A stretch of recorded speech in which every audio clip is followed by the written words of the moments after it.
Boo.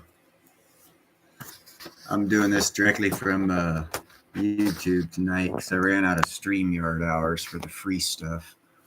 So we're doing YouTube because I didn't want to pay $450 for the upgrade to StreamYard. So how's everyone doing tonight? How is the one person in chat doing tonight? Oh, he's the one person who can't type. All right, well, let's talk about, what were we going to talk about? Oh, yeah, the CCP and their laws and what's going to happen with America because of their laws. Yes, because of Chinese laws, what's going to happen? Hey, what's up, Art? Because of Chinese laws, what's going to happen in America? That sounds like a weird story to tell. What's Chinese law have to do with America? Well, it's an interesting story I'm going to fill you in on. What Chinese law has to do with America is every Chinese company is owned by the Chinese government. It's not owned by private citizens. They don't have citizens. They're all subscripts to their nation, to their government. They're owned by their government. So everything they own is owned by the government. So when a Chinese-based company starts buying up BlackRock and Vanguard, it's actually the CCP. And that's when our economy starts going to shit because they're controlling a large part of our stock market, of our business. They've got their fingers dipped into everything. And there's laws fixed to be passed next year that'll eliminate that. And what that's going to do, and no matter who's president, it's going to cause the stock market to crash because we're going to be pulling the plug on the CCP's control of our economics. And that's what they've had for the past 20 to 30 years. They've been getting stronger and stronger. And now we're going to flush them down the toilet. The stock market probably dropped 40, 50%. Be prepared for it. It's going to happen. But that's how China affects America's economy because they own a lot of American companies, which means we have already been infiltrated by the CCP. Literally, we have already been invaded. It's just not the type of invasion you read about in regular war novels. It's an invasion of economics. Saddam Hussein tried this back in 1990s, 80s, late 80s, early 90s. That's why we went to war. Everyone says, oh, he had no weapons of mass destruction. George Bush is a liar. If that's what you want to believe, it's not the truth. The weapon of mass destruction was not a nuclear bomb. It was not chemicals.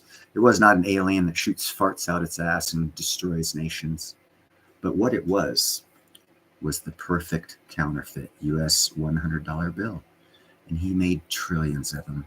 And he was going to funnel them into our economy. And that weapon of mass destruction would have bankrupted America and made us a third world country. Is that not a weapon of mass destruction? I thought so. See, so there was a weapon of mass destruction. So you can kill economies without a bullet being fired. China's been following Saddam Hussein's way, except for they did it a little different. Instead of funneling fake cash in and crashing our economy with counterfeit bill, the perfect $100 counterfeit bill, instead of doing that, they decided to buy our companies, or take control of them. And then that way they take control of us, our money. They make it rich as they're taking us over. And we allowed it through complacency. And that's how China controls America, through corporations. Hey, what's up, art collector? But anyhow, that's how. And Art, you're young enough. You'll be able to survive this well enough. Just don't have any investments in the stock market after this month. Hold off, wait, see what happens. And there is going to be a stock crash. There will be a stock market crash. No avoiding it, no matter who's president. It's going to happen. Who's president might help determine how long it lasts and how much pain we feel, but it's not going to stop it from happening. You're a smart man. There are 2 good stocks out there that you should be investing in, though.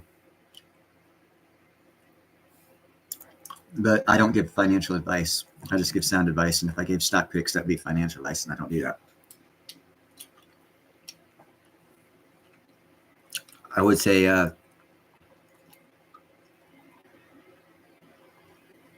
buy silver, platinum, and crystallized osmium. Good advice. I'm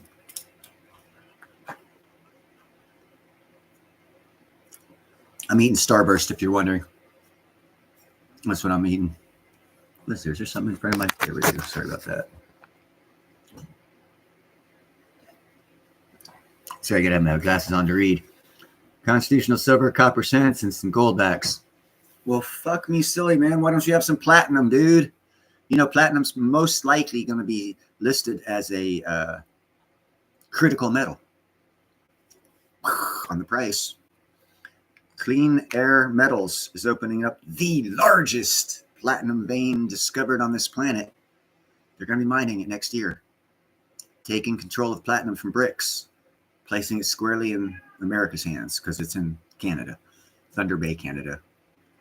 And they're going to be getting platinum at about 450 meters under the earth, to where South Africa has to go 2,200 meters under the earth to get platinum because it's about mined out. So it's going to cost South Africa about 5 times more to mine their platinum at 2,200 meters than it will Clean Air Metals mining platinum at 450, 500 meters to start the vein. How's it going, Maria? Glad to see you here. Now I got 3 people here. I feel famous. Sorry, it's going to be a short live stream because, like I said, I don't have my typical tools with me. I don't have StreamYard. I don't have any of my colorful things I throw up, pictures.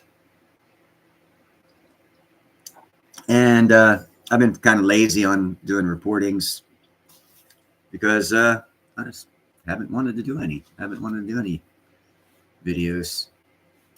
Just haven't felt like it, so I haven't been doing it. I haven't even really been posting any kitty cat videos either. But I'm sure that too shall pass. And if it doesn't, it doesn't.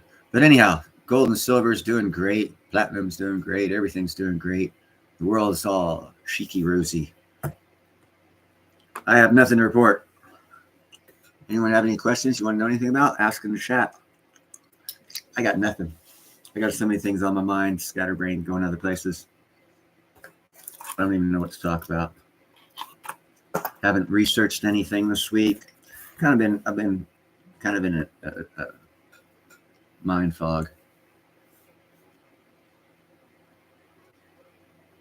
No, I haven't done one in the new.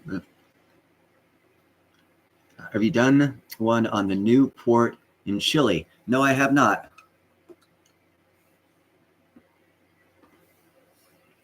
Know nothing about 23andMe. Can't talk about it. Sorry, guys. Don't know anything about it. I will check into the port in Chile.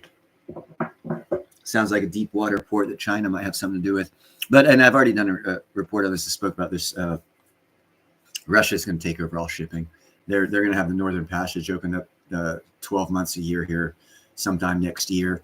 And any ship that wants to do any kind of international trade whatsoever is going to take the Northern Passage because it's 30% faster, 30% less gas, 30% less paying men on that ship. So it's just 30% cheaper around the board.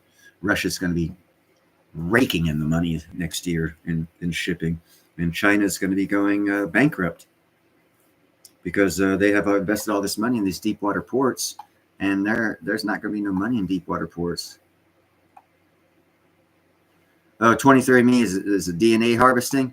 Yeah, you know, there's evil people doing all kinds of evil shit all around the world. I'm sure there's people looking to combine frogs and humans so that way humans can swim underwater like frogs and breathe underwater to go do some sort of mission. There's crazy, mad scientists. I mean, look at Fauci. I mean, fuck, if he's out there doing what he was doing, I can only imagine what scientists are doing that we don't know about. It's funded by dollars that we make and pay. It'd be nice to know.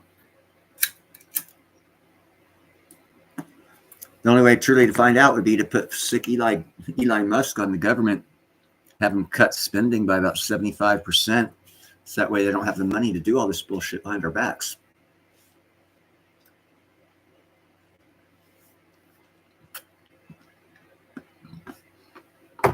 I called you earlier. I was going to get a loan to pay the light bill, nickel. You didn't answer your phone.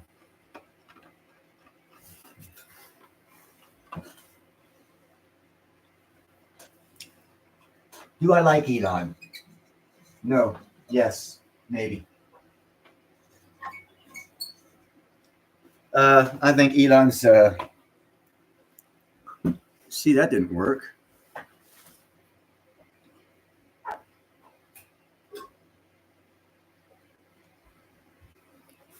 I think Elon's another Epstein. He's a plant for one reason or another. Don't know what. Don't know what Epstein was a plant for. I know he was there to get information for somebody for some reason or another. I think Elon Musk is there to grab power.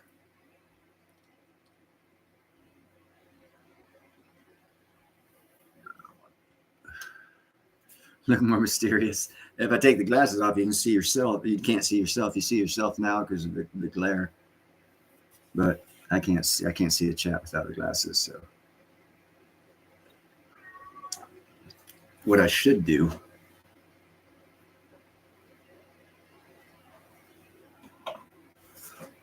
Here we go.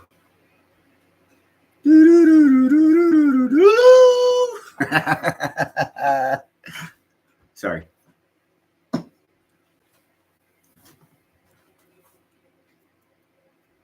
What's up, Finn? Yeah. I try and make it because of you every Sunday. I wasn't going to do a live stream today, but I was like, man, I'm going to have a couple people going to be bitching that I didn't do a live stream. So let me just go ahead and hop on YouTube. As I explained earlier, I ran out of StreamYard hours. Next week, I'll be on StreamYard again. So how's everyone doing? Anyone get any new information on the potential direction of the world that you could enlighten us on? Because right now it looks like a big old and we're going, no. But that's just from my vantage point. 79. Where is 79? I don't know. Did you let her out of the basement yet, Nickel? She can't show up on her computer if you don't get her out of the basement. Well, I'm glad you're doing great. Got a lot of things going on. What's up, Tom? Yeah, it does seem too quiet. It seems... If you've ever been in the hurricane, and I'm not talking about, oh, I've been in a hurricane. No, if you were in a hurricane, then all of a sudden it got all kinds of quiet and calm, and you could go outside and you see the sky, and you see the stars, and then 10 minutes later the hurricane's back. You're in a hurricane. That means the eye of the hurricane came over you, and you experienced the absolute worst of it. I think we're in the eye, and the backside's coming. And what we used to do if we were in the eye of the hurricane, you take that point in time to run outside and secure shit that might do you more damage when the other half of the hurricane comes, because you've got about 10 minutes.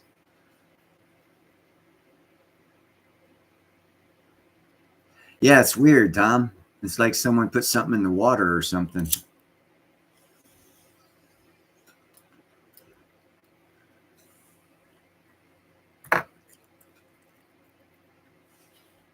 Excellent, excellent. I'm glad you're getting into the ham radios there, Finn.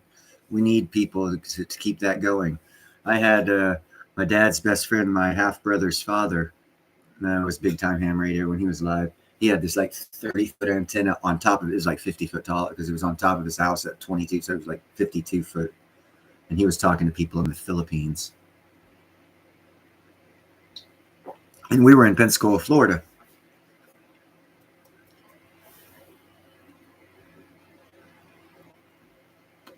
No, what's going to happen, Tom, is we're still going to have economic downturn. That's still coming. It's just not probably going to be as bad. As I've always said, there's a V-shaped recovery baked in, so it's not going to be that bad. It will be bad, not that bad. So as bad as it gets, it could be worse if we didn't have the guy in office that we have now, because you guys did not vote for me. If I was in office, we'd be going through hell right now, because the first thing I'd do is I'd executive order the Fed out of business, IRS out of business, FBI out of business, ATF out of business, and a couple other departments out of business. And then I'd arrest a whole bunch of people who were trying to get rid of the Constitution of the United States that used to be in Congress, which I find to be treasonous. Anyhow, it's a good thing y'all didn't elect me.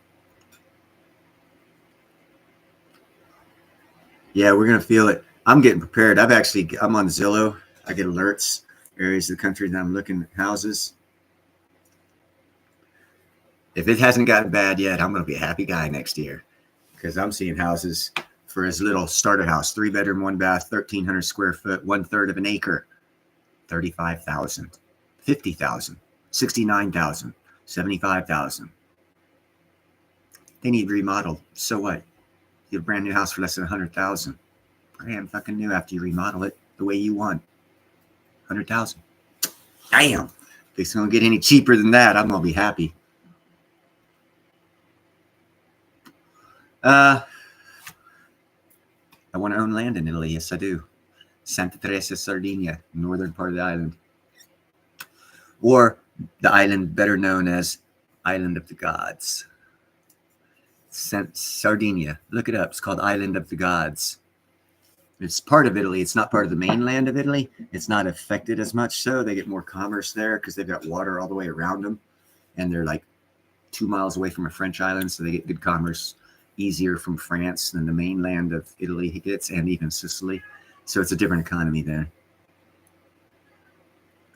But yeah, I do want some land in Sardinia, up near La Maddalena, Santa Teresa, Palau, the total north end of that island. No, I'd have to get a freaking Baptist preacher to go in there and sanctify the place before I stepped in the Vatican because it's nasty, filled with evil. They take holy and make it unholy in the Vatican, in my opinion.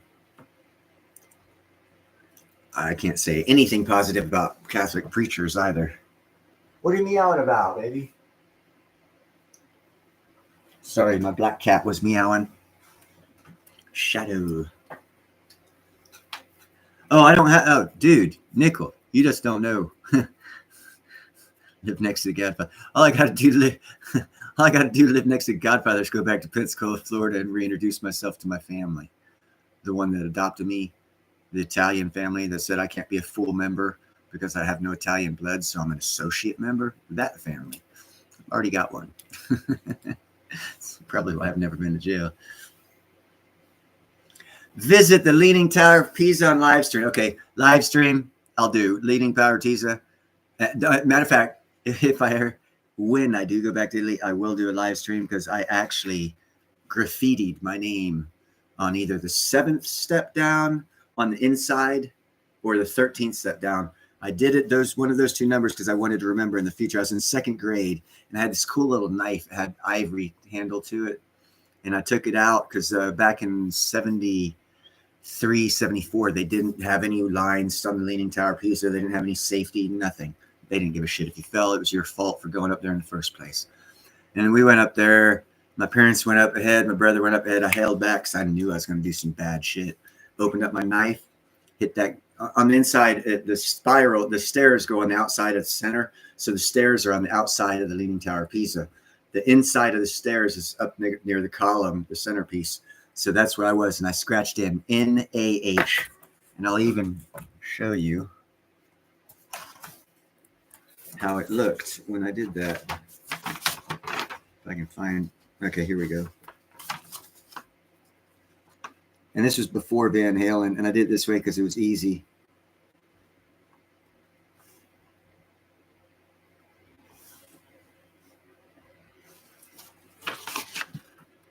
That's what you'll find.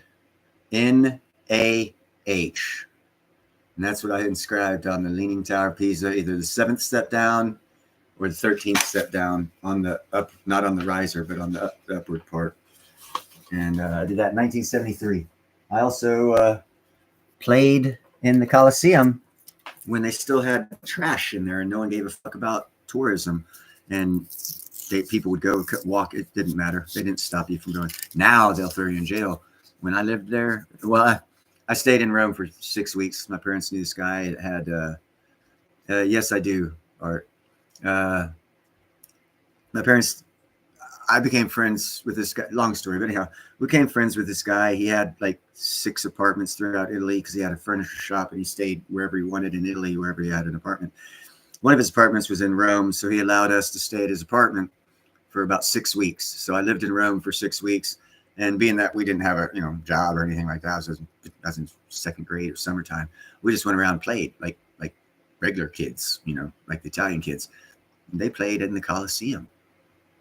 We were like 6 blocks away from the Coliseums where I lived for 6 weeks. Wasn't a long time. I mean, it was someone else's house. It wasn't our house. We didn't buy it. We didn't rent it. He just let us stay there. Heart collector, you're withdrawing a lot of your comments, baby. What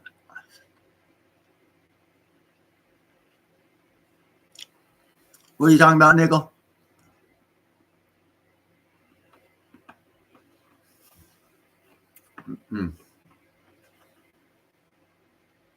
Mob's dead. They don't exist anymore. They got busted up 6 years ago. They've been narking everyone out. Why do you think everyone's so scared of Trump? Obviously, people don't remember what I told you in one of my videos when Trump was president, last presidency. The Italian government and the United States got together and busted all 16 of the heads of all 16 of the Italian mafia family members' heads, their houses, the heads of the households. They even busted the head of the Colombo family in New York, who had never been busted before, never made the news, but they got them all. And they started talking to the Trump administration, his last term. He's been chasing them sons of bitches down, getting all the intel, which gives him more power because now he's got more skeletons in the closets where he can make better deals with people. The mob's dead. That's why you're seeing these guys on TV, on these YouTube channels who are heads of families in the mafia talking freely. The mafia is a dead organization. If someone said, it's like the Hells Angels. The Hells Angels is a dead organization. There's like maybe 1/50th the amount of bikers that are Hells Angels nowadays as there was 20 years ago. Don't believe me? Check it out. It's true.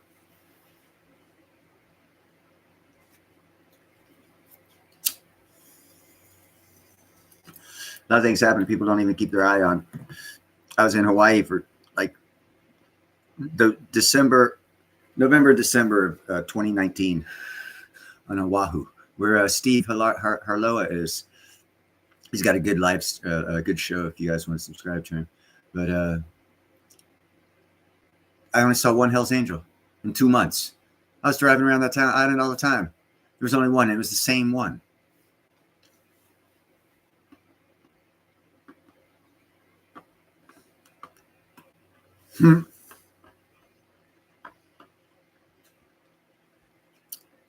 The Hells Angels gave up their street gang back in their street operations back in I was 30. I remember distinctly because I was at the hotel where this shit happened at. It was in Laughlin, Nevada. So it was 26 years ago. They turned over their street operations to the Mongols here in California. And the Mongols brought in M13 and N14 gang members, Mexican gang members, into their club to fill this position that the Hells Angels biker gangs had. And during that meeting of the Mongols and the Hells Angels at Laughlin at the hotel to do all this shit, a gunfight broke out. And that made national news. I was at that hotel the day that gunfight broke out, where the Hells Angels and Mongols in the fucking casino of the hotel, because they were making agreements because the Hells Angels were moving into law enforcement, judges, and politicians. They were getting out of the street business. This was like said 26 years ago. People still don't know that.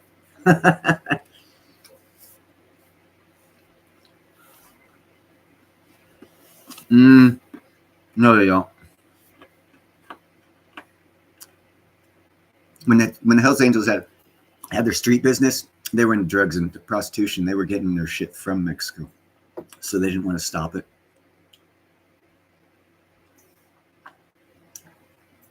But like I said, 26 years ago, they got out of the street business, so it doesn't matter. Hey, what's up, Silver? Sorry, guys. I'm addicted to Starburst candies.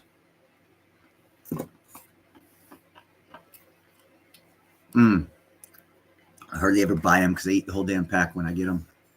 I get them maybe once, twice a year. You guys happen to like up. Tonight's one of the nights I decided to buy it. Still waiting to hear from Ian. They're probably him, Space Miner, and Long Live Coins are recovering from the trip to New Orleans. I haven't heard anything about it, so I'm not sure how successful they were. I'm hoping they were very successful, but I fear that from the video that I saw from that conference, it doesn't look like a lot of people showed up. But that's speculation. Neither one of them have called or talked to me or said anything, so I don't know. So there's no update. Hey, what's up, Emerald? So I have no update to give you on the New Orleans investment council that the Osmo Institute went to with Ian, Everand, Space Miner, and LLC were representatives down there for us. Yes, I did get asked to go, but I got no money. So I said nope.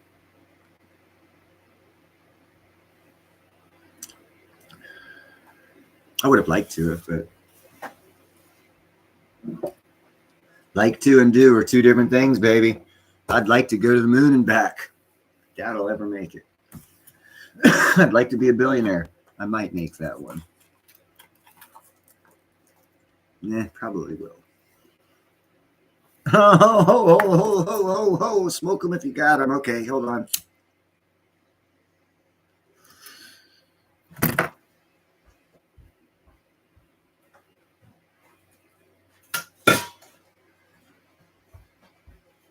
Emerald. Hey, all-nighter. Oh, yeah, hey, bro. I was just breaking this out because I got these patches right here. If you guys ever grow lots of weed and you want to preserve it for a year. Oh, hello. Hello. Hello. Hello. And you want to, oh, wow, that smells good. Ooh, head rush. And you want to preserve it for a year.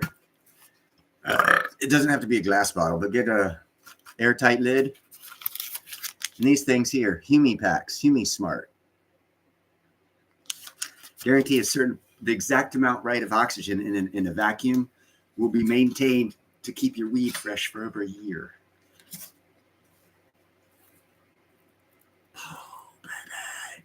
That's right. See, that's about 4.5, 5 inches. Look how big around these some bitches are.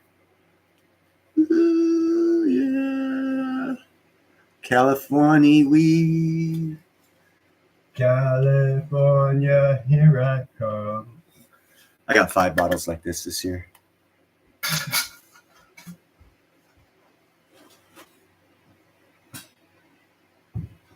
And when I mean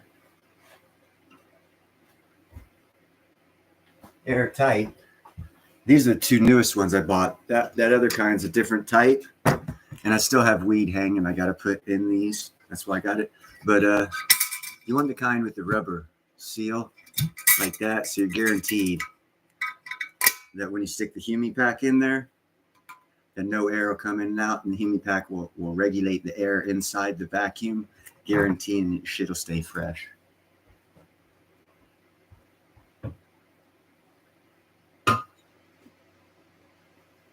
And hold on 1 second.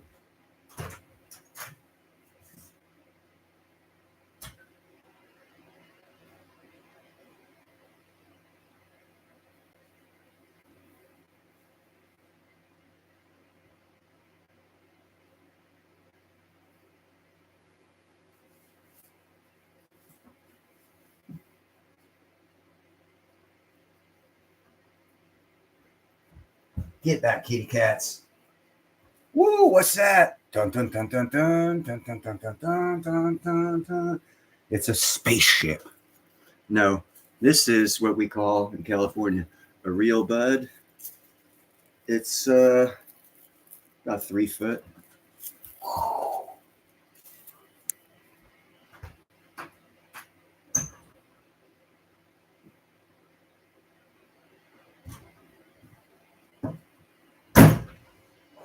I just didn't want you guys thinking I don't know how to grow. I can grow 3 foot long buds, trust me. What I just showed you in those little thingies was after I break it down to fit it in the little thingies. Hold on a second. You guys are going to be impressed with this one. Unplug. All right. Let's go on a ride on the Reeling Railroad. This is for Emerald, just so you guys can be impressed too. Okay, I had those 5 bottles filled. And oh shit, that was my mouse. Now I can't see, damn it. Hold on. Mouse in action. Take this off. Where does that get out of there? There we go. All right, yeah. Anyhow, we got all of that hanging right there, and all of that hanging right there, and I got some shit up in here. And I got, hold on here.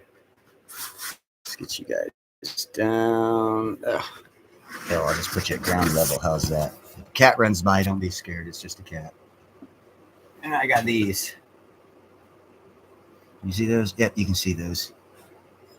All filled with shit. All right, there you go. Weed tour 2024.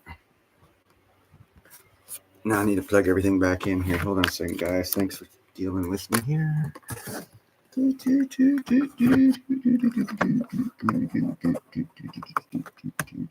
and that also proves I don't lie.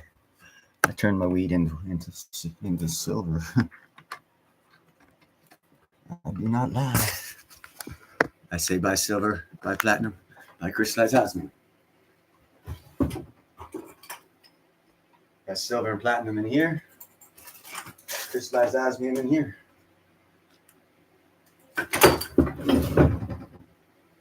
I say grow weed to get free money. I grow weed to get free money. It's legal. I take advantage of it.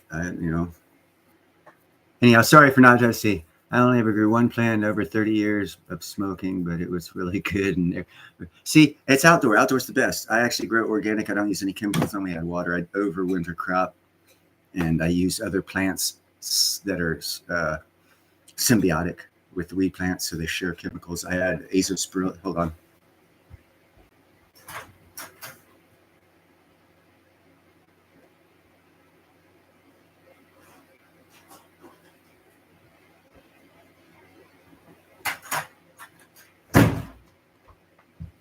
I add these right here for organic growers. This is a part of the fungi network. If you have symbiotic plants that grow together and you add micros and azospirillum to the root systems of the plants as you're planting them in the ground and they're near symbiotic plants, the root systems will join together and they will share resources. So if you grow weed, tomato plants, and canis lily, you'll never have to fertilize, because canis lily pulls out nitrogen out of the air, and it'll feed it to your weed plant and your tomato plant. Tomato plant pulls water and some other shit, potassium or something like that out of the air, and it feeds it to all the plants. And your weed plants pull something else out of the air in excess, and they all share. And all you got to do is plant them in the sunlight and add water. And you saw how much weed I got? Nothing but water. H2O is all I added.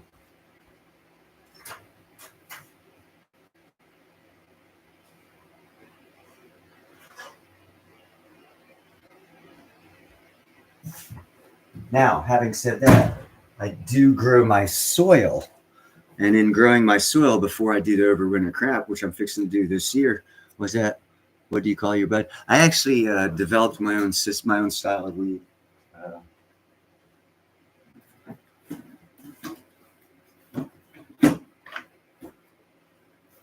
This guy here, Jack Herrera, he's a friend of mine.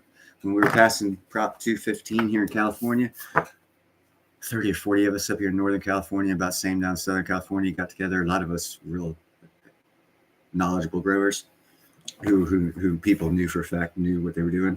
And we got a warehouse, and we started before any type of weed you smoking now, we developed. Okay, that's all I could say. Jack Herrera and about 29 of us, we got in there. We crossbred. We had a warehouse. We did the 5 growing seasons indoor light, where it only took like 6 weeks. Boom, boom. So in 30 weeks, we had a new type of weed plant out there. Purple, white wedding cake, angel, white rhino, purple haze, purple X, purple kush. All these, I know the guys who invented all those. And then from there, people crossbreed stuff. So I have what I call a blueberry muffin, because it smells like blueberry muffin and it tastes like blueberry muffin, but it's just stoned as fuck. And the reason why I developed that is I actually like sour diesel and AK-47, but they stink and they bring people by who steal shit. So I developed a plant that smelled like something no one wants to steal, a blueberry. Who the fuck wants to steal a blueberry? So it smells like a blueberry farm when I'm growing.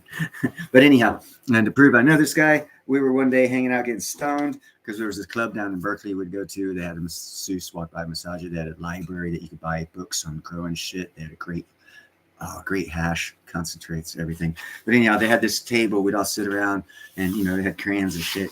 And I told we were getting stoned. I told Jack, I said, I'll buy one of your books, but you got to sign it to every crayon on this table. So he signed it with every crayon that was on the table.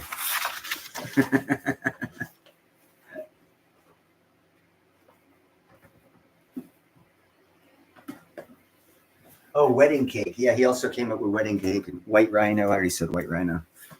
Yeah, angel's breath. I think AK-47 too, actually. A lot of styles. Okay, I missed a lot. I used my pond water with lots of fish shit in it for nutrients. Okay, yeah. Now what I do, back to all night hider. What I do other than the azospirillum and just add water, before I do that, before I do the overwinter crop, I'll dig the hole where my shit's going, and I'll throw sardines and water. I'll buy a can of sardines and water. I'll dig down about 2 foot, throw a can of sardines, not the can, but the inside parts of the can, the sardines in water down there, and I'll take 2 or 3 eggs full, throw them down there to where they break under 2 foot, and then I'll bury it back. And then I'll plant a overwinter cover crop of fava beans, because when the fava bean grows, on its roots, it produces these thing called nitrodes. They're little, real small, real small, smaller than a BB, white pellets. They'll be on the root systems. When you pull the fava beans up after they produce the bean, you'll see these little white pellets on the roots. That's nitrogen, 100% nitrogen. Drop it back in the soil. Natural, God-given nitrogen, 100%. You can't buy better from any chemical company out there, but you can get it if you overwinter grow with fava beans, and you just saturate the ground with that. Great thing about that, your weed plants and other plants, your tomato plant, your canis lily plant, any one of them get a hold of that, they share that resource. So, boom.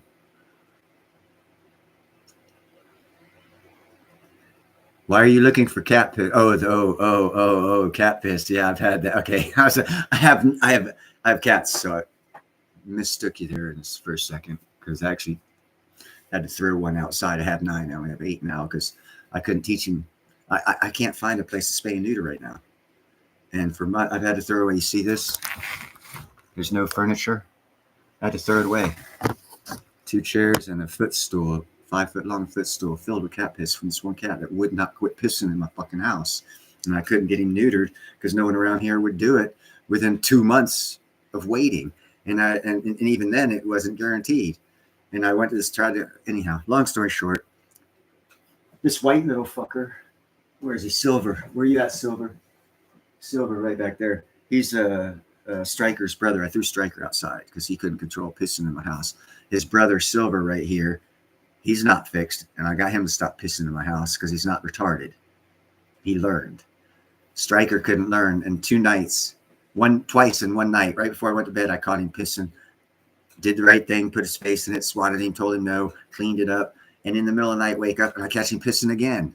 I'm like, fuck this shit, man. I'm tired of smelling piss every freaking day of my life, so I threw him outside. Sorry, hate it. He deserved to be outside. If I catch him as an outside cat, I'm going to catch. Oh, it's the worst. Hell yeah, it's the worst, man. Fuck, it'll make you sick when you wake up. You wouldn't know why I was sneezing and shit. It's because that fucking cat wouldn't stop pissing in my house. I tried everything. 3 months. I wasn't Mimi. I tried for 3 months, not only to find a place to spay and neuter, which if I paid $500, I could have. I don't have $500 to pay to have a cat spayed. Sorry. Sorry. Yeah, he got the heave-ho. He's an outside cat now. He's still getting fed. It's raining. He's got to find himself a place.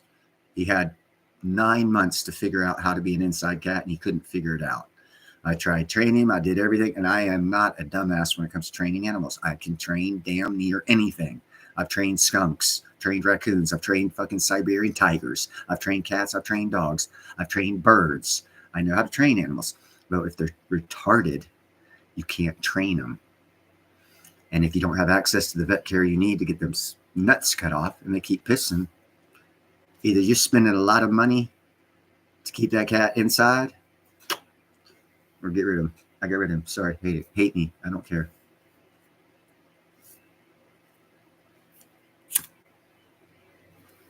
Broke my heart that I couldn't train him because he was a love bug, man. But he was also, and no other cat in the house got along with him because he was retarded. So now he's an outside cat. If he gets in fights, he's going to have to deal with it, and he's going to live the outside life, and their life expectancy is very short, unfortunately. No, hell no, I never declaw. Never declaw. Never declaw a cat. That's like saying, hey, cut a person's fingers off if you bring them inside. No. Never never. I never, ever, ever. I don't even like people who declaw cats. I've stopped dating girls who declawed their cats. I'm like, you're a fucking stupid bitch. Get away from me. You just fucked that cat up, man. You're stupid. And you want to have kids? Hell no.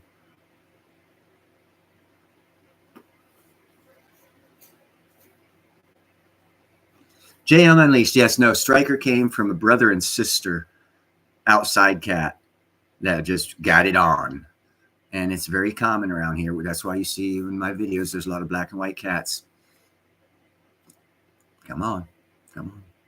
Brother and sisters getting it on, cousins getting it on. They pass the same traits around. That's why most of them are colored cats, black and white. I got all of them, all the females neutered black and white out there. So that lineage is gone. But he was the last of it. And yeah, he was inbred. You could tell he was definitely you'd look at him and you can see. It's like when you look at a kid with Jerry's kid. No offense, but a retarded kid, you look in their eyes, you can tell they're not all there. You can tell by looking in the eyes. Eyes are the key to the soul. Yeah, it'll tell you they're nice, they're loving, blah, blah, blah. I'm not saying any of that. I'm saying you can tell they're not normal. They don't have 52 cards in the deck. That cat did not have 40 cards in its deck. What did All Night Header say that was so cool? Leash trained. Oh, fuck yeah. I had friends of mine where I lived in Concord in Bishop Park. Real nice area. A very nice area. They wasn't an ocelot. It was another type of wild cat that had been just recently domesticated. It was it beat up dogs. But they had him leash trained too. It's cool as shit to see him walking a cat around the neighborhood with other dogs walking around and someone's walking this cat. It was badass, man. Serval, thank you. I knew you'd be able to help me out. Yeah, the serval and the ocelot. I actually like the ocelot because they're taller. And I don't know, I like them better. But obviously all I have is dinner for an ocelot around here.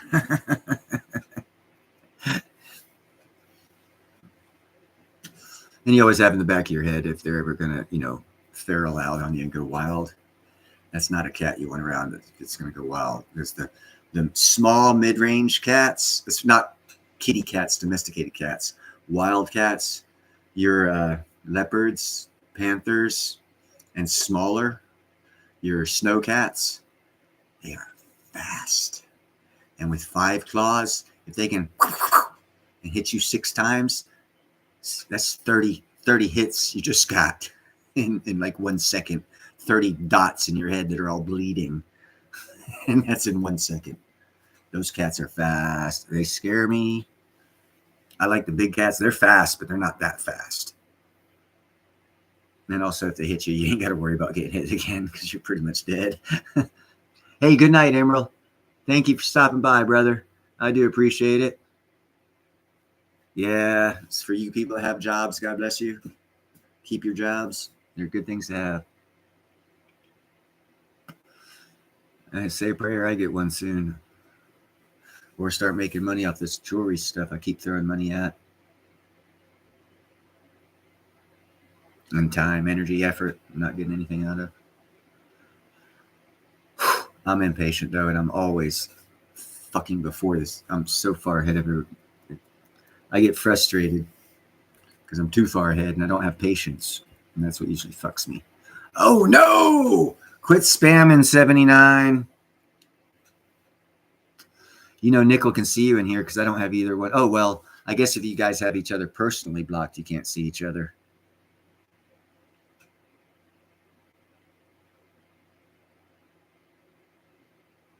You know, I tried that, JM, and it did some funky shit on me. I need to rehook up with you next week on the StreamYard and re-explain to me how to get to that restream, because I did go to restream, but it's set up differently to where on the side where I have the chat now, it had like box options, and it was like getting ready to go live to where I pushed a button, it went live, but it didn't have a chat. It had other. I was like, dude, I'm not familiar enough to try.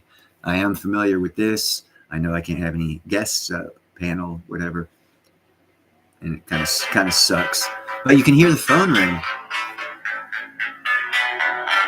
That's see, unlike. Hold on, damn it! I'm trying to answer, Nickel. Hold on, keep letting it ring. See, unlike the old man on the other end of the phone, I answer the phone when someone calls me on a live stream. Nickel wants to say hi to y'all. Yeah. See, I'm not a no answer your phone. I'm gonna set you down here. They can still hear you. Just run your mouth if you want to. Tell 79 she needs to get declawed. Now you guys be nice, or I'm gonna hang up on you. That's the problem with calling instead of saying stuff on the. Well, there you go. He hung up. I guess he just wanted to tell you that, 79. And I'm an equal opportunity phone answer. You can call too if you want and give him a message. I'll answer. I don't not answer during live streams. It's more fun. Yeah, he just got on the panel and he got off the panel. This is the YouTube panel, the phone.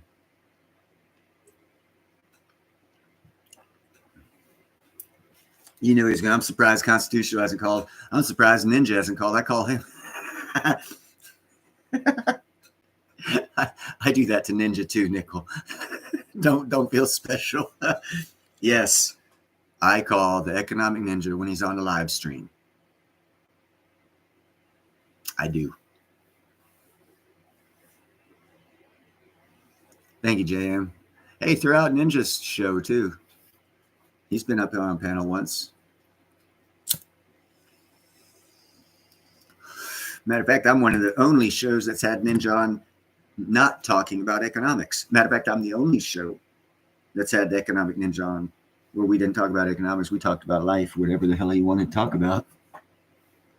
Because that's how I like doing when quote unquote famous YouTubers or popular YouTubers come on. Y'all already know them. If I get Chris up here, Chris Arcade Economics, I don't want to talk about silver unless he wants to. I'd rather like to know, what high school he went to, what sports he was into, where did he live, what's his favorite color, Joe Rogan style. I don't give a fuck what we talk about. I've always wanted to do it that way. Thank you, JM Unleashed. You're a man among men. Yeah, you missed the one that Economic Ninja was here. Huh? He was here. It was about 45 minutes he spent with us. It's about 4 months ago, so maybe 5.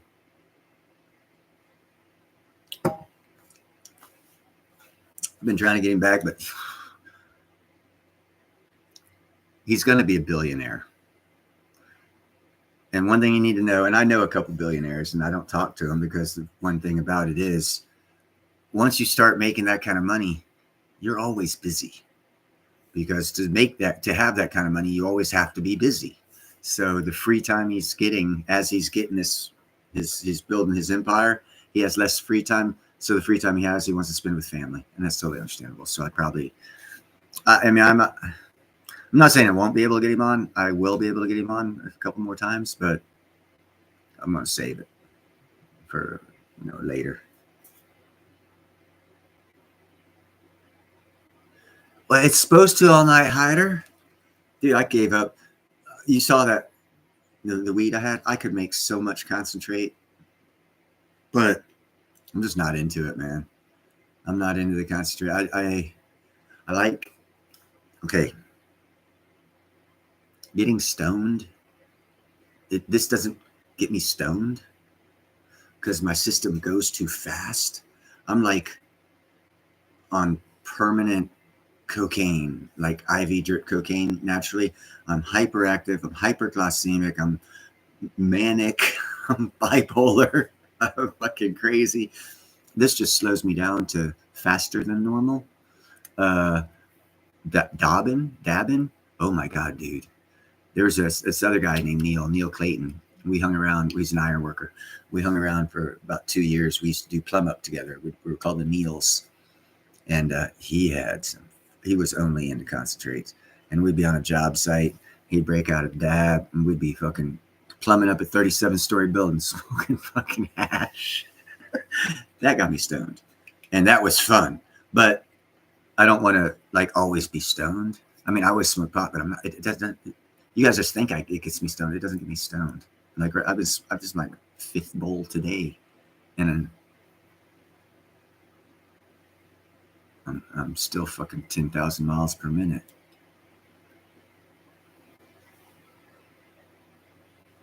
You know, it all nighter. It's fatty. Good word to put. Did you use it? Okay, digging on it. Yeah, it's fatty for me too. It's like if I hung out with you, I'd probably fucking start again. You know what I'm saying? It's just if I don't hang out with people that do it, I'm not gonna go get it. I'm not gonna go do it. You saw the weed I have. I could make the shit. I could get a 7-bag water extraction with ice and do that, and get the fucking what is that called? It's the blonde-haired hash, you know, and all that other stuff. I can manufacture that with what I have. I just don't want to. JM on top of it. One of the plants I grew was a 80-20 sativa. I got like 2.5, 3 pounds of it. Most of it went to the neighbors to get sold. It was good, big, fucking huge ass buds. But that's sativa. They grow great. Yeah, no, it doesn't help you. It helps you more with your mind. I actually I do therapeutic baths nightly that help with the mind for aromatherapy. That seems to ashwanda, the plant aroma of that really helps. Ooh, Afghan. Yeah, Afghan Kush. That whole region of Afghan, the Kush Mountains. A lot of derivatives of the weed we buy the names like Purple Kush. You know, the derivative of Kush. Purple X is a derivative of Purple Kush and something else that they call Purple X.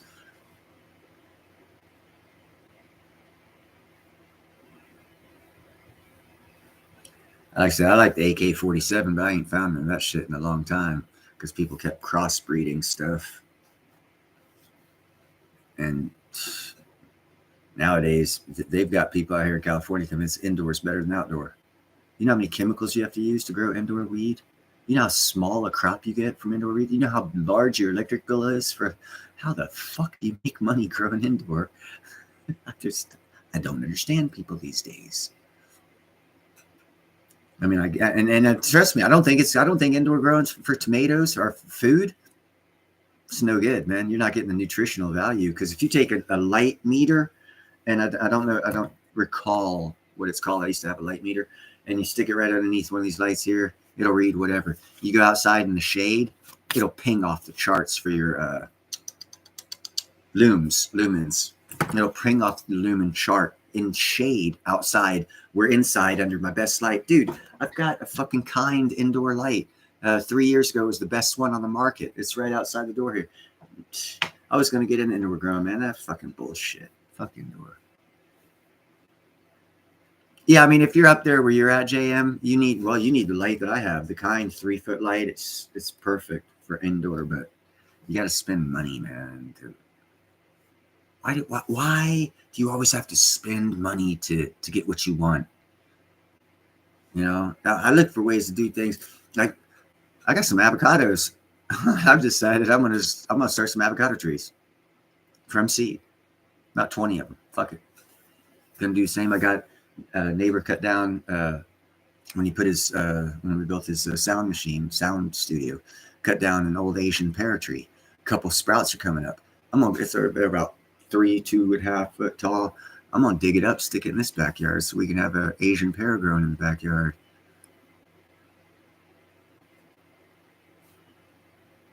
Yes, if you grow indoor tomatoes at your house, it is better than store-bought, yes, but outdoors a lot better than all of it.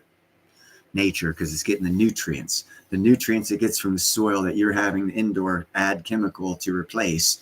Chemicals don't replace nature, brother.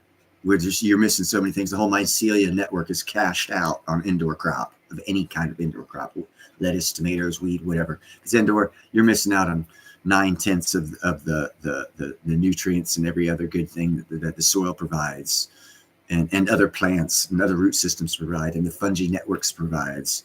It's not as natural, so it's not going to be as good. That's just all there is to it. Bottom line, it's better than not, yes, but it's not as natural. It's not as good. It's not as wholesome. It's not as many nutrients in it. It's not as many vitamins and minerals in it, unless you add it by buying them and sticking it in. In which case, why don't you just drink the fucking shit? Yeah.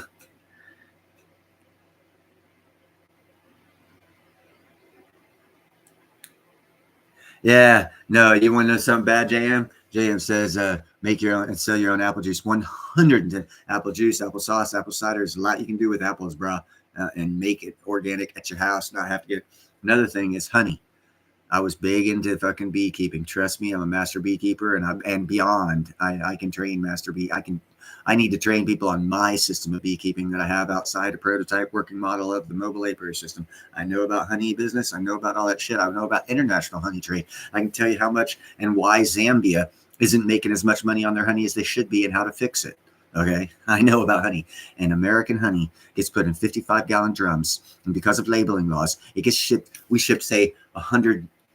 Keep math simple. 100 metric tons of pure, raw, organic honey will go to China for processing, and they'll send us back 1,000. We send them 100 tons, they send us back 1,000 tons. How can it be raw, organic honey if they 10x the amount? Now you look at the labeling laws in America, and you see what the labeling laws say. As long as there's some honey in it, they can label it as all natural. But the other 90% is glucosamine corn syrup. So if you buy honey from a store and it says all natural and it came from China, you're getting 90% all natural corn syrup and 10% natural honey, and you're poisoning yourself. Congratulations. You're going to die young. Don't fall for that. You got to understand the labeling laws in this country. Do you know that during COVID, because of this food shortage and all the supply chain shortage and everything happened, that Congress passed a law stating that companies could substitute food products with other chemical elements and not put it in their labeling, and they haven't rescinded that law. That means if you're allergic to peanuts and it's cheaper for them to put peanut oil in a substance because they couldn't find and resource the stuff they usually use, they could use peanut oil and not tell you in the labeling law, and it's 100% legal in America. Did you know that? It's 100% legal. I'm not bullshitting. Let me see. I'm catching up with chat. Sorry, guys.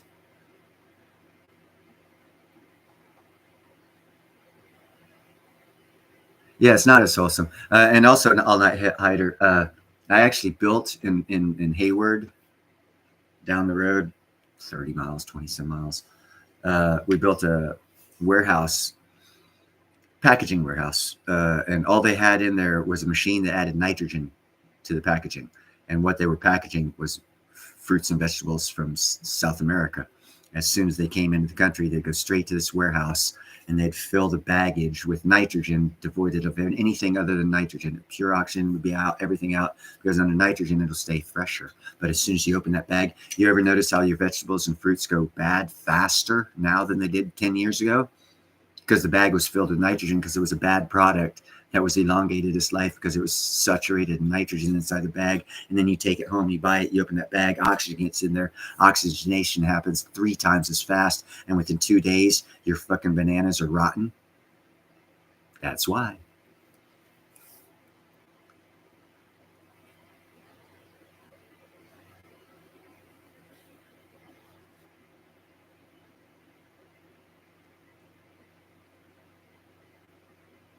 Yeah, I've heard of Clark's apples, and actually, apple trees, a lot of apple trees do better if they get at least 100 plus days of frost or some freezing weather. I know in the South they can't grow a lot of style of apples because there's not enough time of winter frost where the ground actually freezes. And that's why apples don't do so well down there, and that's why oranges don't do so well up north because of this. It's a reverse effect. I know a lot about farming, growing shit. Nickel stack and baseball group. Blah, blah, blah. I got an imported phone call. I was able to be at Rockies tonight. Okay. Coming up with excuses. That's cool.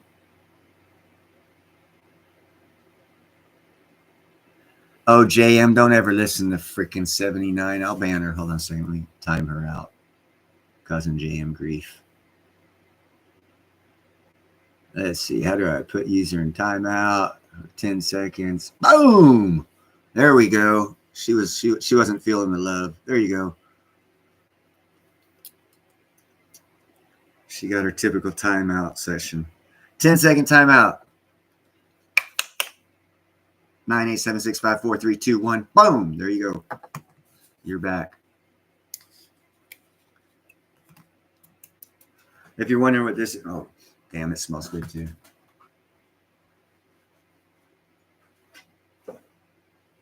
I take and put weed here to dry out a little bit, and then I smasher, crusher it down, and then I put it into here and fill it up so that way I can just reload my pipe for like a couple days, and then I have to fuck with this shit and then I reload my pipe again. So that way I don't have to fuck around. I just do this number here. And you can see it's already off the bud form, ready to be packed into a bowl and set on fire. Or if I smoke joints, it's perfect for joints, actually. I just don't like the pig smoking paper.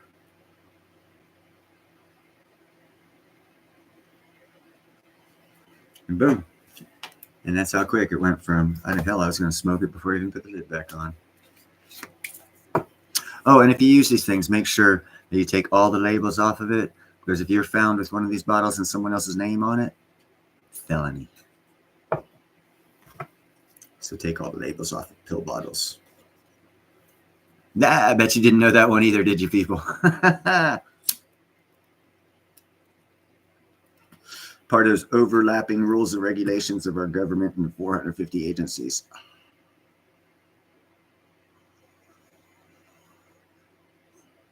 Yeah. See, if you guys would have voted me for president, you would have voted for the first stoner that would admit that he inhaled. Yeah, I know you were thinking Bill Clinton. Nah, he didn't admit to inhaling. You just saw me exhale, so I obviously inhaled. So I'd be the first admitted stoner in the White House. Now, we all know Hunter did the cocaine. That's not weed, folks.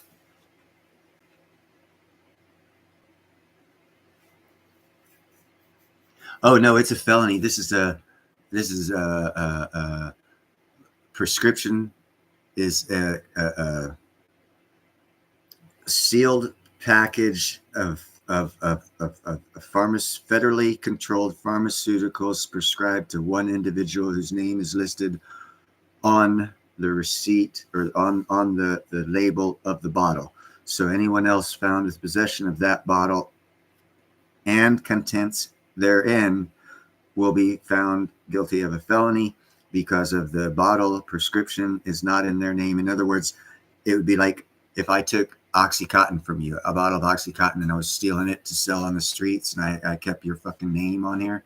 That's what it was. The Nancy Reagan 3 strikes law when that's when that became a felony. It was part of the scheme to add felonies to, theft, selling drugs, and they came with a prescription bottle, someone else's name on it. Strike 1, 2, 3.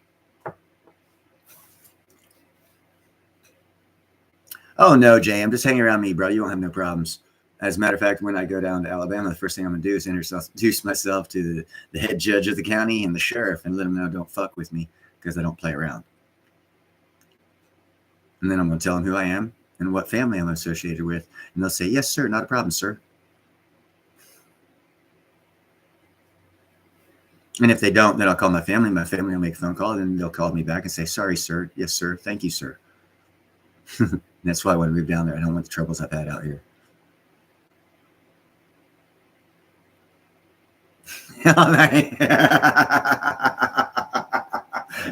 His Hillary Clinton, that fucking cunt she wormed the law through definitions, and that what is the definition of the meaning of the word was the destruction of our legal system, and that freaking bitch Hillary is the one that did it. Her first job out of college, she was fired from working for the federal government. Her boss, who was the attorney general at the time, said she was unethical and skirted the boundaries of the law to be right, and she would do anything it takes to win. And then he fired her. And then she became Secretary of State and wanted to run for president. What the fuck? Hey, 3D Woodworks. What's up, brother?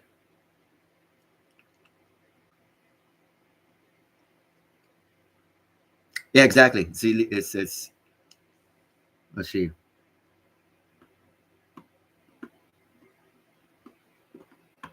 Mm-hmm.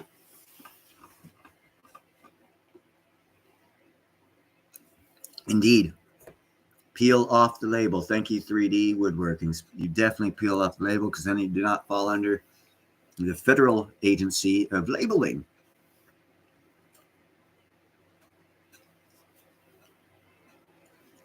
Yeah, we're just hanging out, smoking some weed. If you want, here, let me blow a hit at the crowd. And all you people that don't smoke, hold your breath. That way you'll get an oxygen high. For all my boys out there.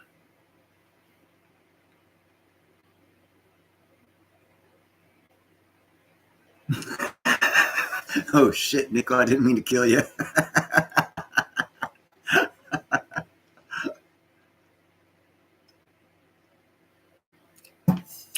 I feel like Russell Brand's fucking do all kinds of crazy shit.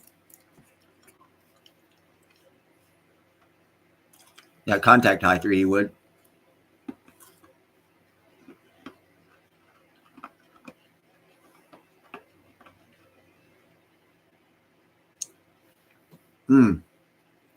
Yeah, I haven't heard anything. I haven't looked into. That's what I should do. I should look back into South Africa and see what the DC or DNC, whatever that fucking political party is down there. They had to make concessions with the DC party, their financial branch of a separate party that's a financial party down in their system's fucked up. But they had to make concessions with those guys, and those guys mostly are white businessmen into financing. And I haven't seen anything or heard anything since then, but their whole fucking economic system should be getting restructured. And we should hear something soon or see some economic activity from South Africa different than the past 30 years. Because right now, I think they're the murder capital of the world. 27,000 murders a year on average. 27,000 a year. I think their largest industry down there is private security. They have, I think, 3.25 million private security agents, African agents working for the rich people down there. And they're without power for half the day also. That's why I'm surprised that they're even still mining platinum. And that's why actually Impala is slowing down the mining of platinum because of power issues. Ain't that right, Jin Jin? This is Jin Jin with the engine. This is my girl. I don't know if you guys can see her. There she is. That's a good looking girl. Say hello to the crowd. Say hello, crowd. Hello, crowd. Hello.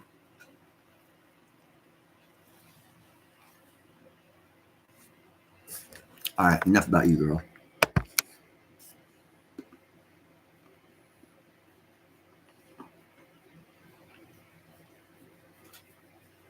So anyone have anything to talk about? Any specific subject, or just continue bullshitting?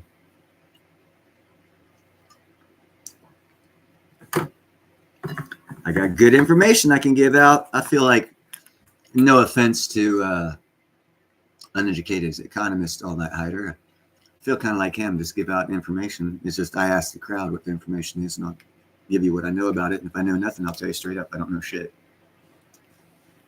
What do you think about that there, girlfriend? Yeah, this is my girl. That's why I call her Jin Jin with engine. Osmium. What would you like to know about osmium? It's been around, I think 1804 was discovered. It's got a toxic element to it in its ore form. So no one really ever worked with it. Light filaments here, there, a little bit of shit. Never really any good use case for it. Guy came along 12 years ago, had already perfected a form of taking the raw ore osmium, superheating it 9,000 degrees, firing a laser at it on some inert substance, and it started growing osmium crystals. And the osmium turned from the ore form into a crystal form. So he gave us 12 years ago, 13 years ago, crystallized osmium. It's inert. It doesn't have its toxic elements to it that it does in its raw ore form. So it's no longer dangerous to humans. But its only use case, because it's so rare and there's not that much of it, it's basically jewelry. It is a precious metal. It's one of the 8 precious metals: gold, silver, platinum, palladium, rhodium, osmium, iridium. It's one of the 8 noble metals. So it's used in jewelry right now, basically. Excuse me. It's not quite as hard as diamond. It's more coarse. It's inert. It's non-radioactive.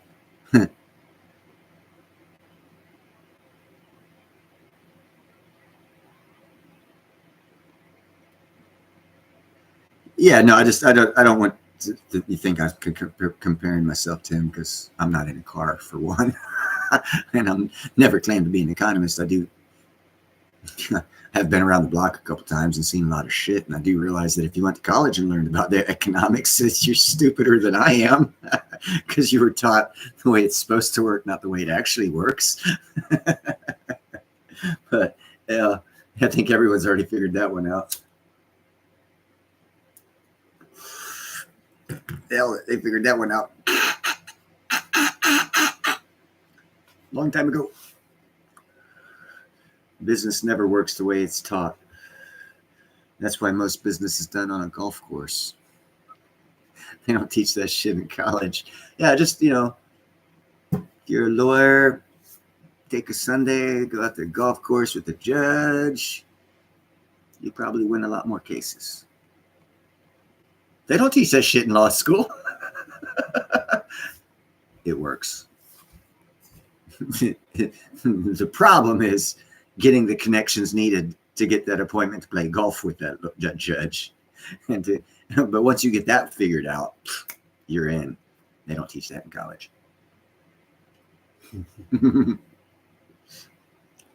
Family has a lot to do with it. Thank you very much, JM. I gave a very, very crappy brief overview for crystallized osmium. Yeah. Also, if you go to my channel and look up crystallized osmium 101, and I are about an hour and 10-minute live stream we did, nothing but crystallized, all the facts and figures and everything he went over, and he is of crystallized osmium here in the United States. He is the man. I can't do an osmium.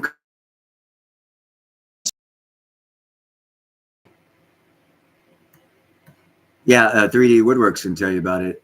He apparently watched All Night Hider. Yeah, I did it specifically. I don't know on shit. A year and a half, I didn't even label it. I just did the video. I didn't put it what it's about or anything. As I've been solo for 36 years. Actually, most of my life, I had a couple people around me, but most of my life I've been solo. So I didn't have anyone to teach me or tell me what the hell was going on, how to do this YouTube thing. Hell, JM's helped me more than anyone. So I never figured shit out. Because I had to put like titles and stuff like that, and then thumbnails and tags and all this other. I never did all of that till recently. So a lot of my shit is not organized for the first like 2 years of my show. But like I said, why didn't you tell me? You were working. I know you were on this computer watching YouTube with cat videos, weren't you? Hmm. Yeah. Yeah, my shit's not optimized. Bird of prey. You walk in, your first thing you think is, "Oh shit, am I gonna live through this?" You want to see Jin Jin run away? She got whooped with smoke. She hates weed. No sound. What do you mean no sound? I'm seeing sound on my end. My it's everything's. Maybe I should mute myself. That was one hell of a hit.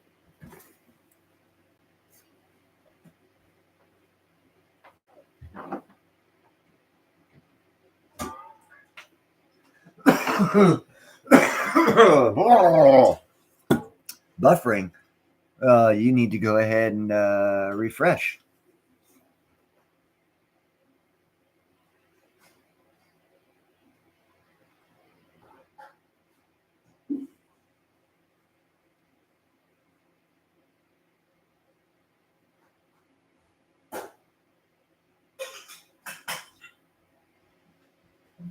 Sorry, I had to put more water in my tea kettle.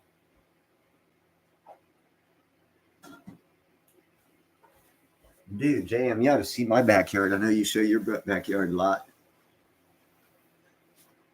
But my backyard, I had a dog fence down half of it. So one half of it was like slightly graded downward. And then it like took a fucking 1.5 foot down, like depression. It wasn't level all the way across. And since I've got no dogs anymore, I've been working terraforming the backyard, and I regraded. I've moved probably a ton of dirt around the yard to level it all out, because it was like kind of like that, and I've leveled it all out. Now grass is growing. It's looking real nice. Yeah, it looks different now, JM. Next time I do a backyard video, and then it's all like fucking, it's slightly graded, but it's all flat from neighbor's house to neighbor's house, from the back of the house to the alley. It's like flat, but it's kind of slanted. Looks a lot better. Buffer the bong. Did I pack this son of a bitch? I did. Yeah, see. Yeah, I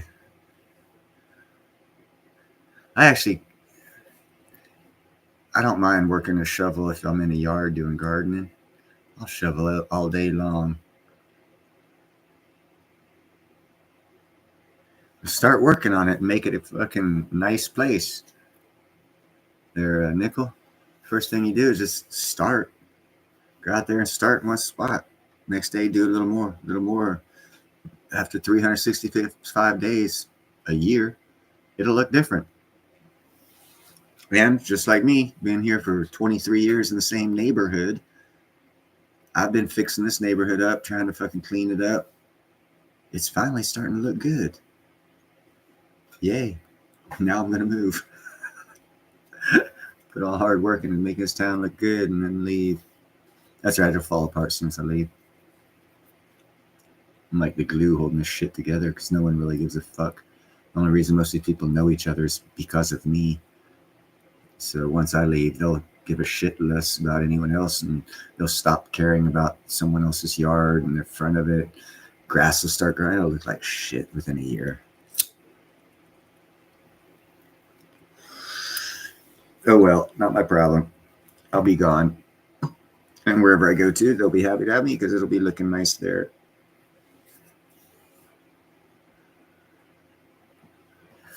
One thing I look for on Zillow in the area I'm looking to buy in Alabama is if it has HOA. If it has HOA fees, I don't even look at the house because that means it's a homeowners association.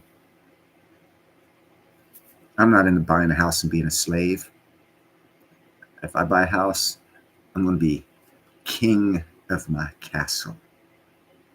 I don't want to have to pay my house off and then have to pay someone a homeowner's fee. Oh, what do you mean I can't put a plant there? Because you don't like it. Fuck off. It's my property. No, it's not, Nickel. They got medical weed. Trust me, I already know. Yeah, you see what I'm saying? But see, now what you got to do is you need to change your perspective because you don't like where it's what it looks like, and you want to be a king, Nickel. So what you got to do is you got to change your perspective and then change your environment. And that means looks. That means get out there your fucking yard, man. You do gardens, shit. You know what to do. Change it up and make it look nice. Enjoy it to where it causes you pleasure to see it. That's what fucking nice yards are supposed to do. That's why they call it eye candy. That's why in the sales of a house, the first look at it, what do they call it? First impression of a house is the sale of it or not. And that means does the yard look nice, or the trees trimmed, or the gardens looking sweet? You know all this crap. Do I have medical weed? No. Out here in California, you don't need to. You're allowed to grow 6. Curb appeal. Thank you very much. It has all to do with the yard, gardening. Making sure that it's flat and level. Grass can grow. You can mow it over nicely. Trimmed edges. The house looks like shit. That's the second thing they see. And if you paint it up and look it nice, that's the second thing you think it looks nice. Then they don't know it's shit until they walk inside it. So you've already fooled them twice before they walk inside. No, I will not. No, I will not. Because there's stuff in Florida, and the way look at a map, okay? Florida is right there. You got Florida, and then Alabama and Florida. This is Alabama, and this is Florida. This is the Gulf of Mexico, the open area, Gulf of Mexico, Florida, Alabama. I'll be right here, right above Florida. So about 3 miles, 5 miles. I'll just get some land in Florida.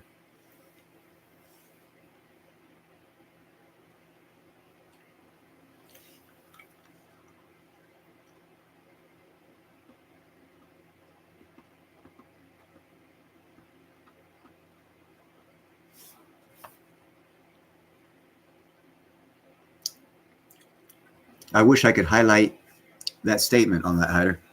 HOAs are a tool. Create your own HOA, and your HOA lien supersedes an IRS lien.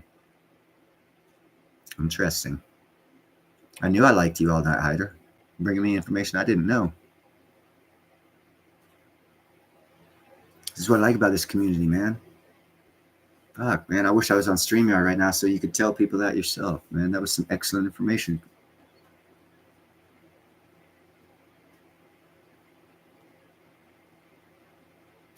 That would be great. Oh, the IRS took your property? No, you did not. It belongs to the HOA. I love that. And that's actually something to look into because I've been looking to get hundreds of acres and just build a couple properties on it. And at that point in time, I could do exactly that. Break 100 acres down into 5 20-acre lots, all owned by different people under the same HOA. Hell yeah. You just freed 100 acres of America. But hopefully the IRS will be going away to a major extent. Anyhow, they are way too big and way too controlling.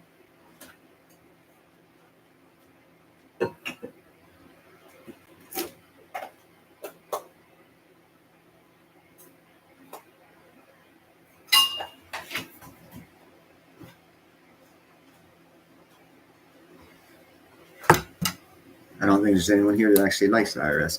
I mean, they serve a purpose, but there's other ways that that money could be generated.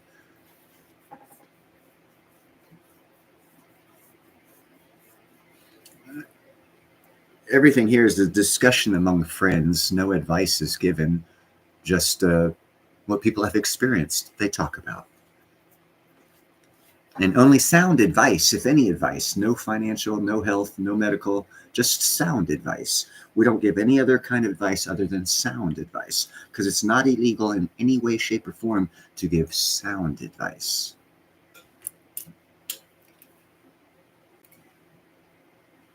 Not yet.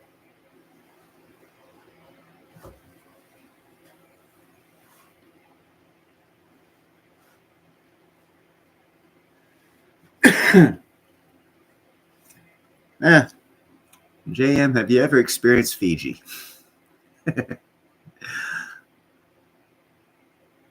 Once you experience Fiji, I don't think you'll care for Canada or America. You'll be like, all right, just stay here all year. Let me buy that island. I can buy that island? I'll buy that island. I'll just stay here. Fuck Canada and America. Ain't that right, Jin Jin? Jin Jin wants to jump back up here, so if she jumps back up here shortly. Boom! She jumped back up here. I see, I knew she was going to. I could tell. I could tell my mama wanted to back up on me. Oh.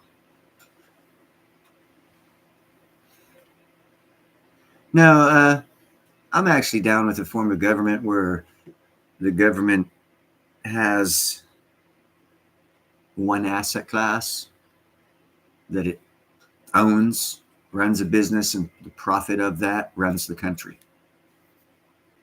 You know, I don't see where there's like not no the whole energy unit or anything like that, but something. You know, that the majority of the nation could agree on, that the government would own, employ people, good employment, good retirement for the people there, but the profit margin from whatever that thing was that they would operate, that profit margin would go for all what taxes go for now. And if it wasn't that great, that would be great, because then the government could be wasteful on spending. It couldn't do bridges to nowhere or fund transsexual parties in Ecuador or stuff like that. And that's not a big problem in my book. But, you know, I could be stupid. Oh, bam, that tail hurt, actually.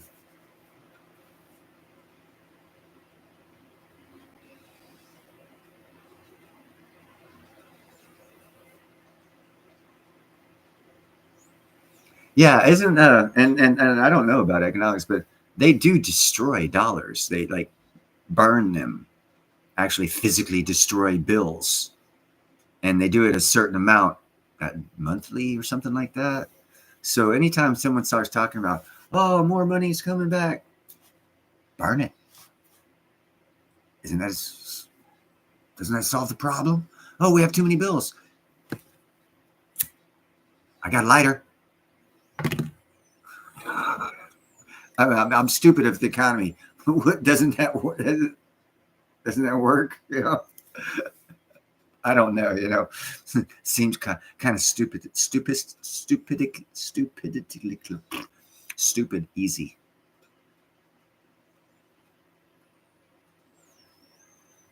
Oh, dude, Belize is awesome, and Costa Rica too. That's basically very similar. I think Belize is on the Pacific and Costa Rica is on the Gulf. And correct me if I'm wrong. I know, I'm pretty sure Belize is, because I had an ironworker buddy about 20 years ago. He had a steel hull yacht that was in the dry dock in Pittsburgh, Antioch, the port. He was fixing it up, and he was only working his check. He would spend it on his boat. And when his boat got ready, he quit ironwork. He sailed down to Belize to work for a whitewater rafting company and live on his yacht in Belize. And I was like, that's kind of cool.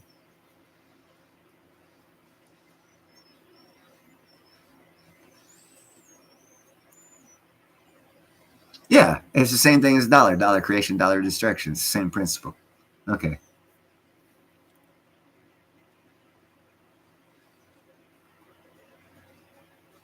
I think I like Costa Rica better than Belize, because I think There's something about the Pacific coast.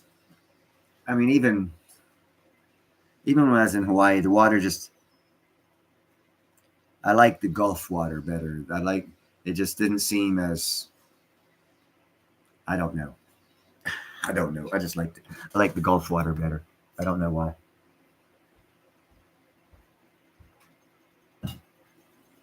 No explanation. It's not as good surf. It's not as good diving.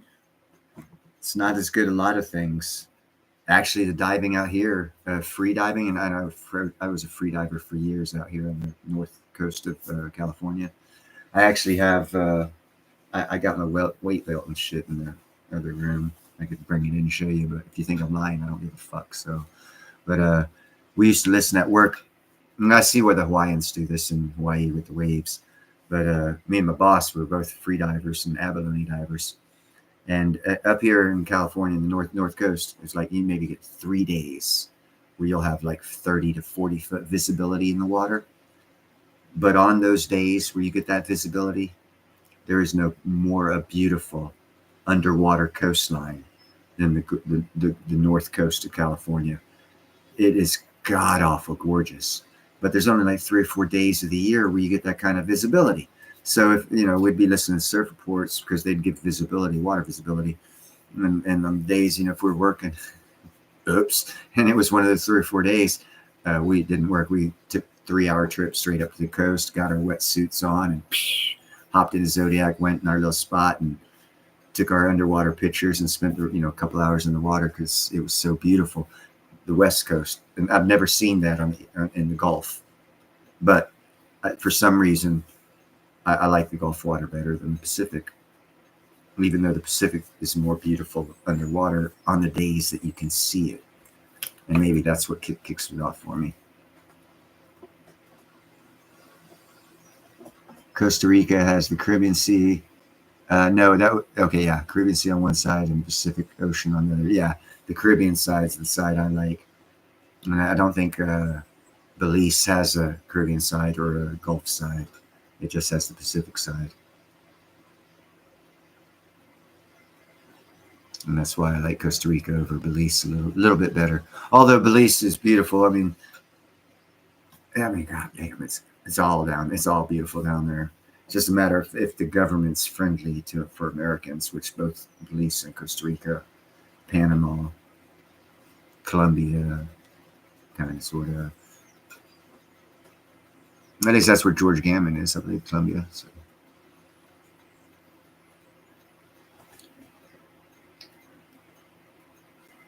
All-night hider. The problem out here with visibility is they got a lot of small rivers and creeks that run into it, and they deposit a lot of sediment, and that's what causes them. There were days where we'd go ab diving. I couldn't. Oh my god, I'm so stupid looking back on it. I couldn't see this far in front of me. And here I am, free diving. And great white shark breeding. Farallon Islands are right out here. It's a great white breeding area. And we were diving into kelp, which is a known feeding area. And you can't see this far in front of you. And you're going down to the bottom looking for a little mollusk that's like fucking 8 inches that looks like the fucking rock. It's like, you figure I'd find something better to do fun, wouldn't you? I look back, I'm like, that was fucking stupid. Why the fuck? I didn't even like abalone. I mean, it was okay, but I'd have had steak or cheeseburger. I'd have been just as fine. But yeah, I used to, whatever. I did a lot of crazy shit. I look back and I'm like, what the fuck? That was so stupid. JM, at least actually one dude that we frequently free dove with, actually, he got deheaded by a shark because he went down. Again, you can't 3-4 foot visibility. The sharks cruise through the kelp looking for otter, seal, shit like that. And what is a human in a wetsuit and fins? Oh, a seal. Yeah, to a shark with not a second grade education at fucking the elementary school down the street, but they don't even have that. So this shark, what they assumed happened when they found the body, and they found the head too. The shark didn't even eat him. They presume that what they presumed happened was the guy was going down, and you had to go down 30 to 35 foot of water. Hold your nose twice for the depth and whatnot. And he was going down in the kelp, and they presumed this great white was swimming along, and he just happened at the right time to go down, and the shark just did an exploratory bite to see if he was fatty or bony, and he like got his head and decapitated him and spit his head out and just kept swimming. So he went down alive, got his head bitten off by a shark, and his head spit out, and yeah, we still went. We were obviously a lot more careful. Duh, how the fuck can you be careful? Well, you really can't. What? Yeah, you can. This is how you. This is how. This is how you dive carefully in shark-infested water. Go with 5 or 6 people, so you're not the only target.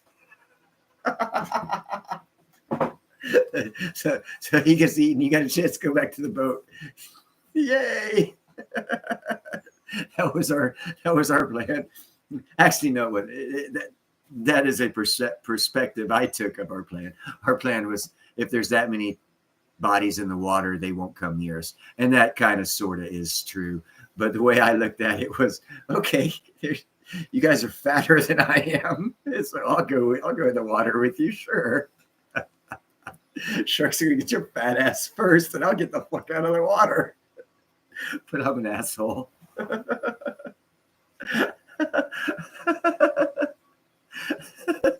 Yeah, that's it. Risk management by diversification. That's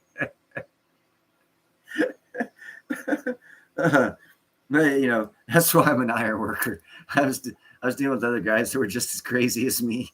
Matter of fact, here's the story. The guy's name was Steve Bauer. But after this story I'm going to tell you what happened. We called him Bowie. Because him and his friend, because he always buddy dive. And he had a house up close to the coast anyhow. So they'd always go out, diving.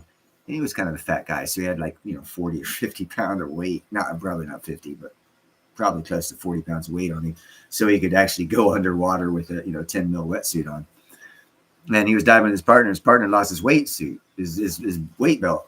Started, so he was like fucking 3/4 exposed, because with the 10 mil weight, you're not underwater. You're floating. You can't sit up. You're flat floating, and 3/4 of your body is out of the water. You're floating like a buoy.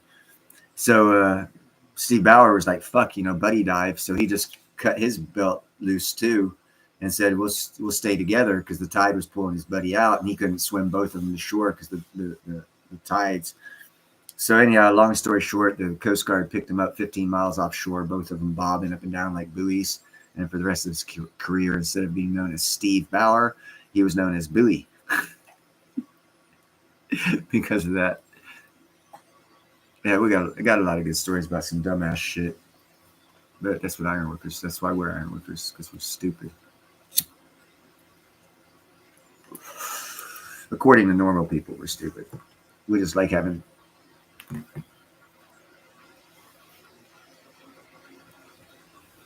We consider things fun that other people say is stupid and crazy. People say jumping out of a perfectly good airplane's stupid and crazy. But it's fun.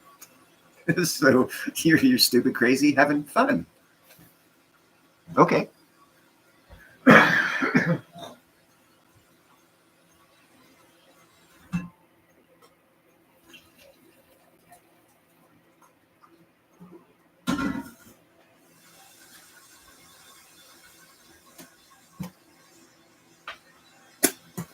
I also, I liked, for years, I went down to Stinson Beach, which is right off of, if you go to Muir Woods, I'm sure you guys have heard of Muir Woods. If not, look it up. It's a pretty famous redwood area. Mount Tamalpais, in the valley of Mount Tamalpais along the coast there. There's a beach, Stinson Beach. And if you park at Stinson Beach and you walk over the boardwalk and go down to the beach, and you head to the south, it's rocky, and then it turns into cliffside. And it goes along the Pacific Coast Trail for about a mile. And then there's a little rocky beach, about 200 and 250 foot valley. It's really steep. It comes from the Pacific Trail. There's a beach. A lot of people don't go down there because it's rather tiring going back up. But you got about a mile and a half, about 30 foot of cliff face with nothing but water underneath you.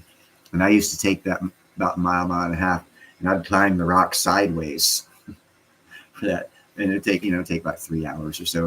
And I'd just go from sideways, up, down, little jump here or there. And it was dangerous as fuck, but it was also fun.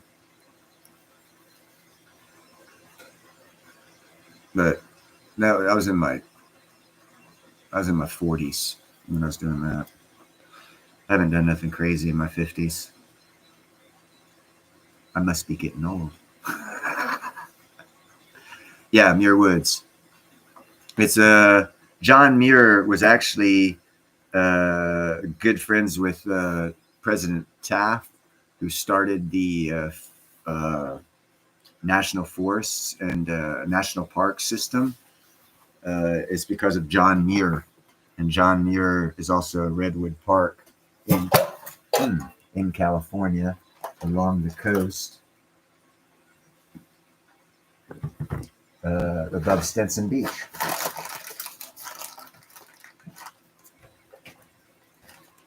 Which is kind of cool. What's not kind of cool is I just spilled my fucking tea. What is kind of cool is I had a whole bunch of napkins there. So it's not that bad.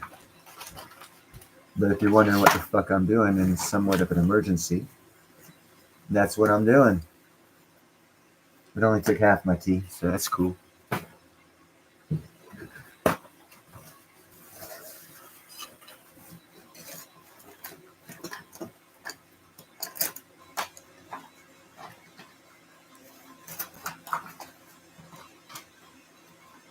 All right. Situation averted. Oh, nope, got a drop on the floor. Sorry, gotta take care of it. Don't want cats eating my fucking sugary tea. There we go. Emergency diverted.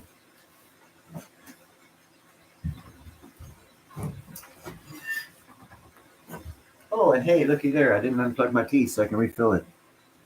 Cool.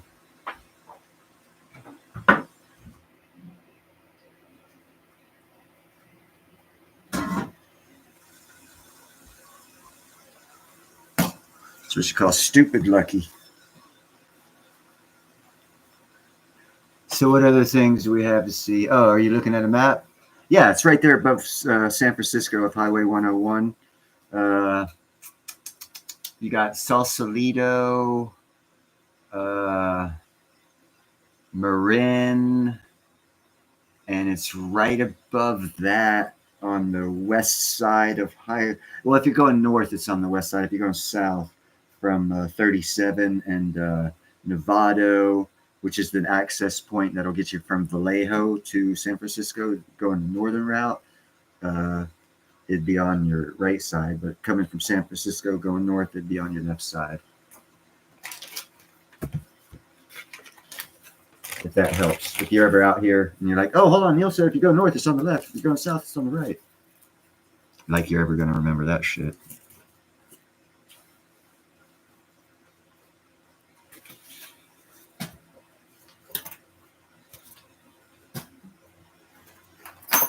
A lot of that paperwork got wet. I guess I needed to get rid of it. Oh, cool. I'll show you all this shit. Here, too.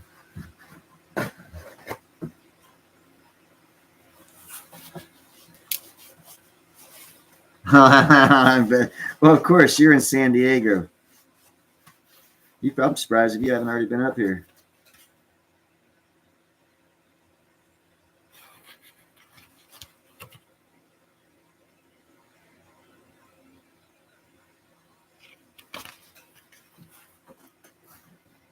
Quiet listening hour music. And people are like, what the fuck was that?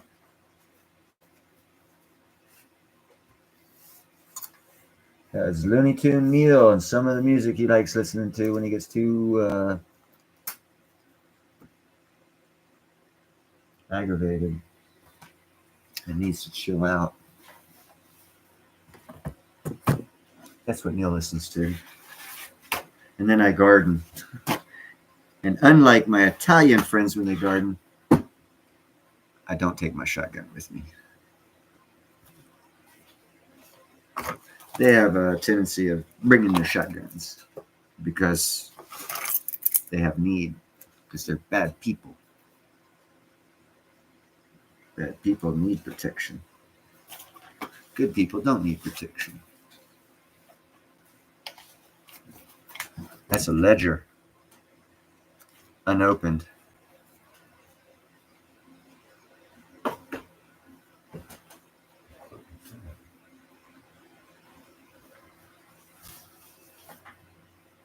That's because I don't have any crypto on that, because supposedly that thing can be hacked. Which is another reason why I'm query about crypto, because I so hate the fact that any investment I make in something can be so easily stolen.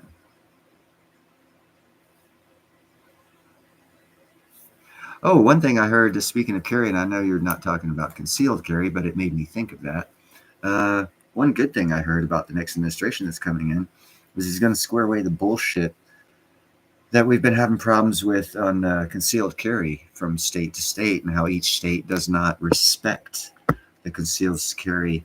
And this is what's kept me from getting a concealed carry, is if I get a concealed carry in one state, as soon as I cross the state line, I no longer can legally conceal carry, and I have to change every setup I have to legally not conceal carry. In other words, take the magazine out, make it like a 3-step process, lock this up, lock that up separately when I have a concealed carry, because I just left the state.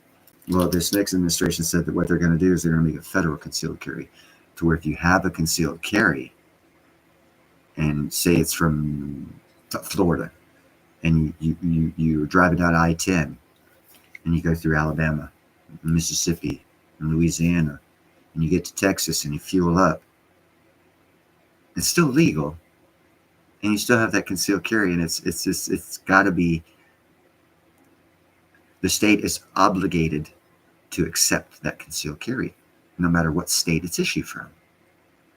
That's a win. That's a big win.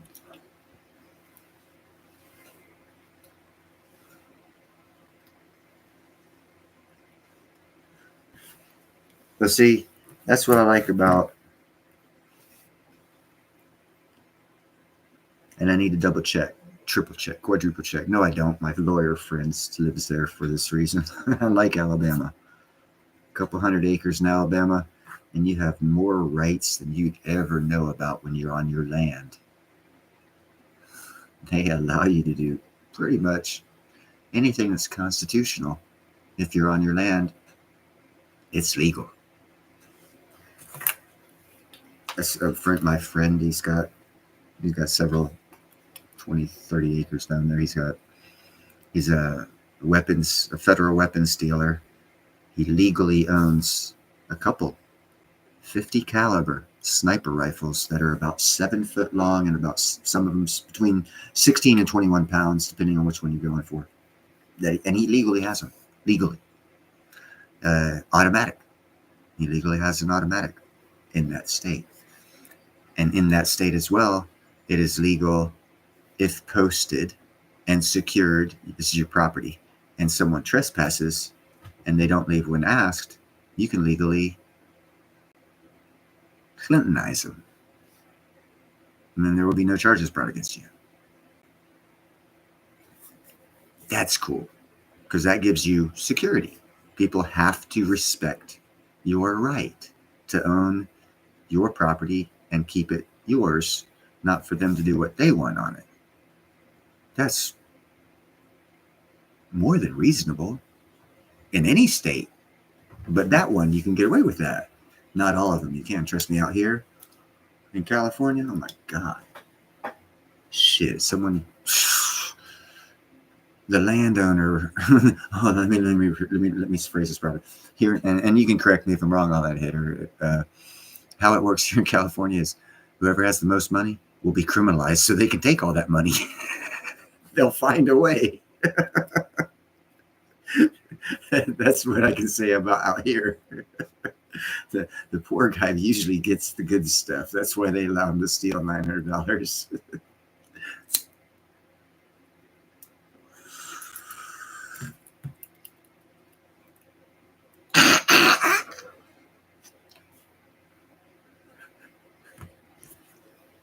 Yep, I need to put some milk in my teeth. Be right back.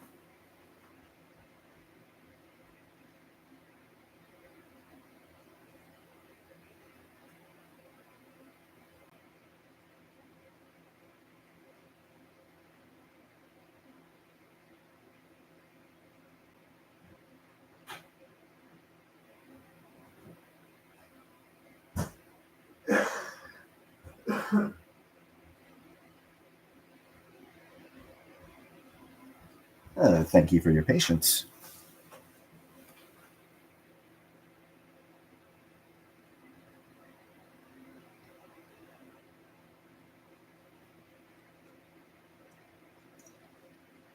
I knew a guy back in Maryland back in 1996. He had a 100 unit multi story weekly and monthly rental. He had no driver's license, no tags on his car.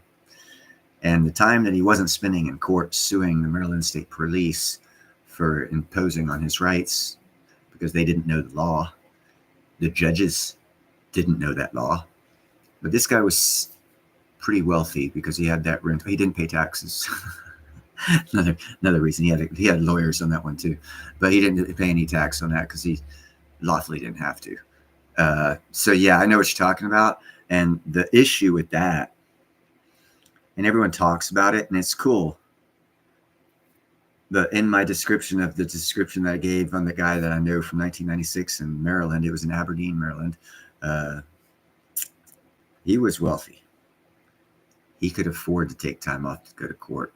He could afford to pay the lawyers to teach the judges and the cops in his county the law. I can't afford to do that out here. And if I could, I'd probably be wasting my time anyhow because they wouldn't allow it. And I'm sure they'd make it legal for them not to allow it. It's that weird out here. But he spent a lot of money for it. He paid for his right. It came at that cost. And in today's world that we live in, that's the cost of that freedom. He did get that freedom at a financial price, though. And that's the unfortunate part. But yes, you are. Everything you're saying is 100% correct, Element Hatter, and I do know about it. It's just that it comes at a monetary expense, and if you don't have the monetary to expend, you'll probably be in jail because you can't convince the court and the cops that they're wrong and prove it unless you have the right lawyers.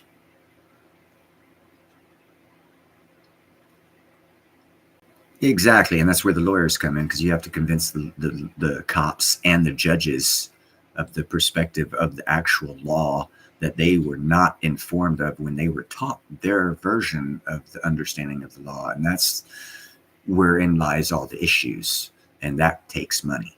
If they were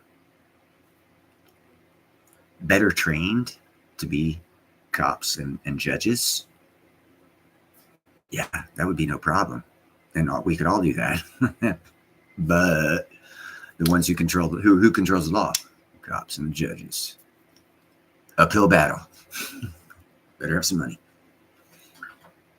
Jin wants to be a movie star. She decided she would get up to the highest heights. I cleared that area up the other day just for them cats because they like being up high. All cats like being up high.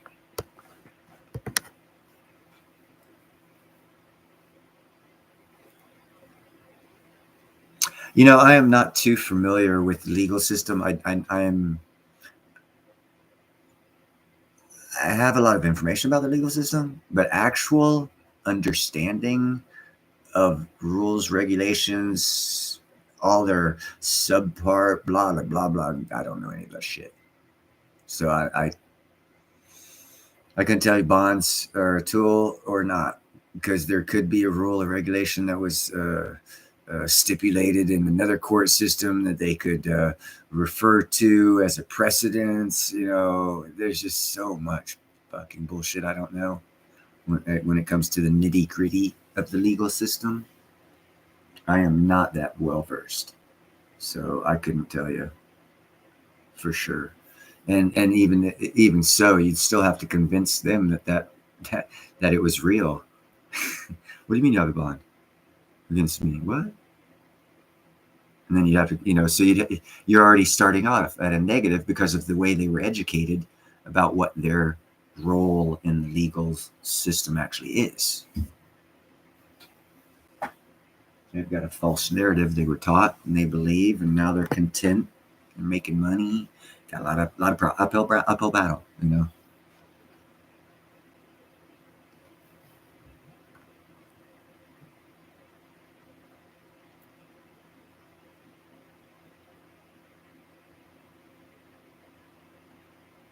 Exactly. It gets real deep.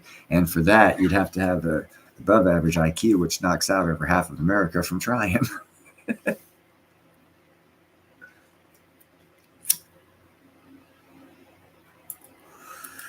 And if you actually look at it, the Constitution is an evolving document because the Founder Fathers never conceived that they'd have to give rights and stuff for flying vehicles, much less vehicles that could go 100 miles an hour on four wheels in a combustion engine. We're talking 1776. So is it an outdated? No, by no means. It's an evolving through precedence scene. So what we can do is we can unite as a people and push the legal system to do the precedences that are more lawful for the citizens. But it's a long-term game. If you watch the program that David Morgan had with Judy Shelton, she talks about the changing of the economic systems back to an asset-based gold, silver, biometallic system. She said it would take 20, 30, 40 years to change everything, to unravel the system and change it back. But it could be done. And that's the thing. It's a long-term game. So we probably wouldn't enjoy the benefits of it, but we could start the process for the next generations to enjoy the benefits that we see from what you're saying, the lawful and legal thing. But it's a long-term game because we're dealing with people who've been on a bench for 30 years and went to college for 8 years before that, spent so much money being told this is how it is. And you're coming in saying, uphill battle.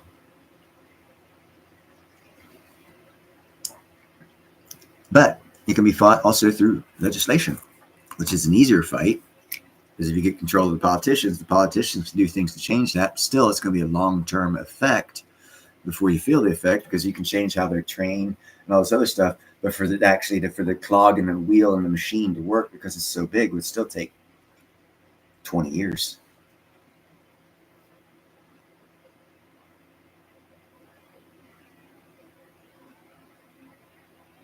And it's used very effectively, status quo, unless you find a precedent. So if you're talking legal, or if you're talking psychological subversion of a group of people or a society, then it would be different. Status quo, as far as legal terms, is different than the psychological status quo terms, unless you're actually talking about both.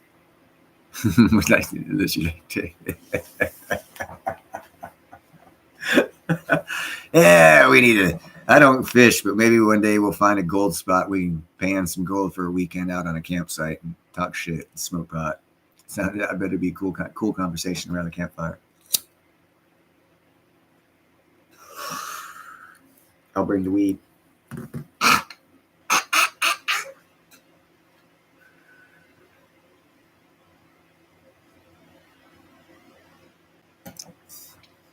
Right on. I'm actually looking at buying some land. You might have to take a trip to Alabama to make it happen all night.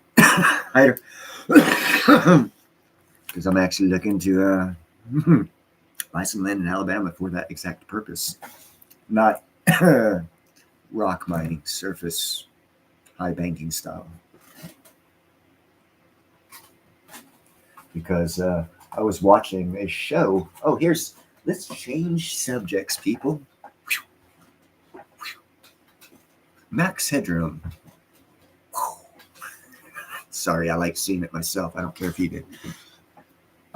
Know all that crap that happened in Carolinas, all that. I don't want to talk about that. I don't want to talk about their circle area that you can't go to. I don't want to talk about any of that. What I want to talk about is I saw a program, a geologist was doing a survey of the after effects of the pathway of the flooding for a geological study for, I guess, future development or whatnot. And they were showing the effects of the pathway of the flooding, the reasons and whatnot, and all this other stuff for the scientific breakdown of the causality of the issue. I'm not talking about, oh, it's because of the storms and the weather. No, I'm not talking about any of that. That's negate that part of the conversation. The actual physical damage of the water and the route it took and blah, blah, blah, blah, blah is what I'm talking about. Because what I'm also going to talk about is further downstream, gold. Because what I saw from this geologist, and it was a 20-minute YouTube thing where he was showing the different routes that it took. It showed this one pathway down this one culvert that turned into a valley because there's so much freaking water coming down it. It tore the roots of the trees and the trees out. And it showed how the valley typically swerved like this. But where this gully came out, because so much water came out, it actually pushed uphill on the other side of the valley, and then came back down. And you actually saw, it was interesting from a geological perspective, if you knew the geology of land and its motions and all this other stuff. It was interesting to see, but on another perspective, at the same time I'm hearing this and sharing this and watching this and all this stuff, I'm thinking, okay, the best place to find gold in old culverts and valleys is in the root systems of trees. Okay, they all got washed out. And then this guy comes up and he's showing suitcase-size freaking rocks all piled up in one area. And he said, this here is different. He says, because the valley narrows so quickly, all the big suitcase-sized rocks piled up on this side and the water shot through this gully. Okay, where did all those fine particulates and gold go? Because what he also showed was another valley, smaller valley, where all of the soil was removed down to the bedrock. Where's the gold? Because that area of the country is a very, very surface gold rich area of America.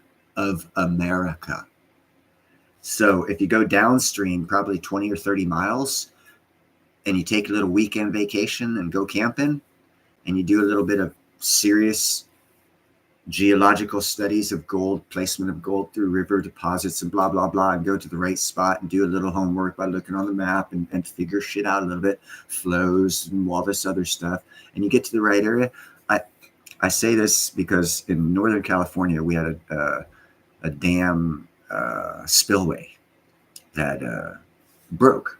Part of it broke, and the water shot out. It went like 200 foot. It was showing, I'm sure you saw it on TV. She was shooting 200 foot into the side of this part of this mountain, and it stripped 30 to 40 foot of topsoil off of this mountain down to bedrock. And you know, knowing guys that go up to the Amador River and pan sometimes and whatnot, more gold was found in the river weeks following that. And it was a small surface area of soil taken to bedrock from that dam breach or that spillway breach that shot and deposited all this new gold in the Amador River.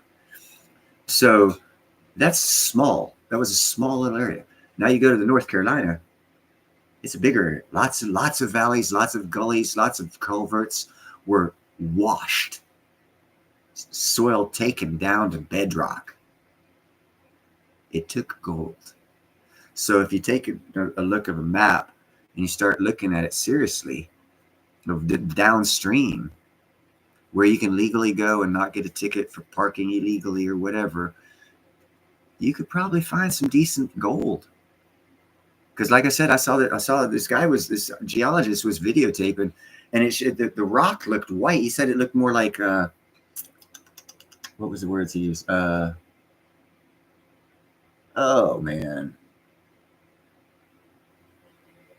I don't recall. He compared it to something where the water just washed all of the dirt away from the bedrock. And it was in the Carolinas that it looked like that, but it was a feature that he's seen in other places of the world, and one other place in the world that was nothing like North Carolina because of the devastation of the amount of soil taken away from the rock surface. He had mentioned, and I don't recall his likeness that he used.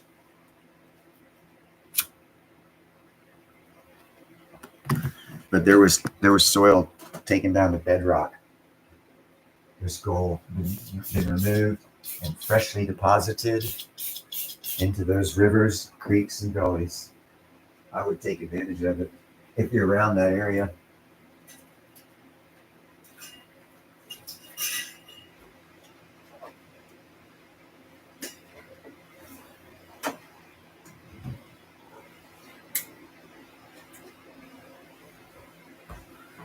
Tell you what, when I move down that way, I'll be damn sure doing it. Northern Alabama. It ain't that far from South Carolina. 100 miles. I'll be taking a weekend or two going up there and exploring and seeing and putting to practice what I've just told you guys. And I'll be like, let me go see, check this river out, this bank. You know, we're going to do some high banking. I'll take some videos. Year after next, probably.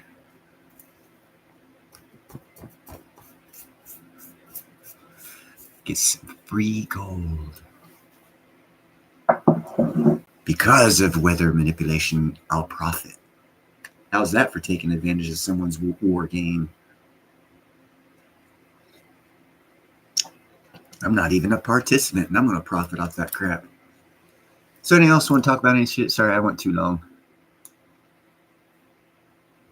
Oh, God, Nickel, don't make me throw you out the door here. Talk about fucking men's basketball. You have a channel, you talk about that shit. You just talked about it for 3 hours today. Are you not tired of basketball? What's up, Thuran? Oh, you missed it. Go back earlier. Oh, well, hell, I'll show you again. Just because you're here, Thuran.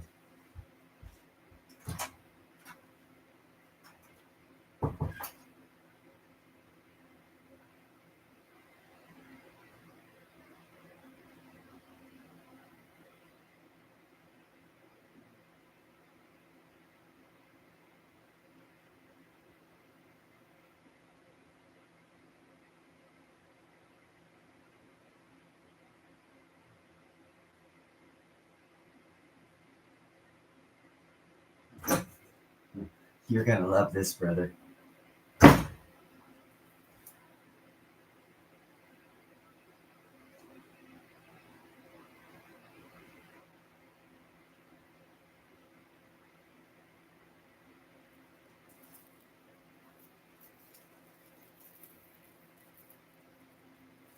It's my lightsaber. Yeah.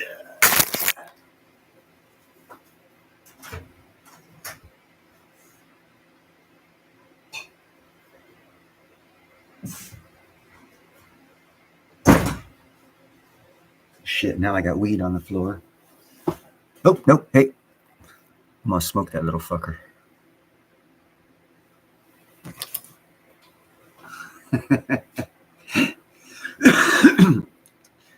You guys like my lightsaber? What's Neil do for fun? Well, you know now, I go out and grab my weed and play Darth Vader. Luke, I'm your father. I'll fuck that shit. I don't want to share.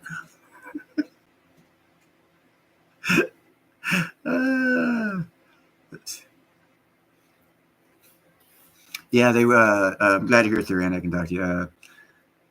Ian and then went to a investment council thing, not investment council, investment symposium, or I don't know what the fuck it was called, investment something or other, down in New Orleans.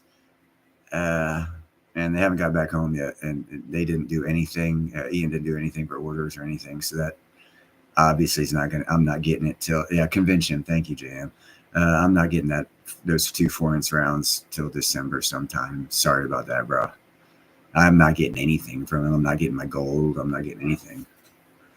Everything got put on hold because they went down there. He had to take a lot of inventory, had to do a bunch of shit. And when he gets back, he's going to probably take a week catching up before he even puts in the freaking order. So, well, whatever. Hopefully they did well down there. Congratulations to them for going down there. They're spreading the word about it, yada, yada, yada. But as far as for our purpose, that's what happened. And it's crappy, but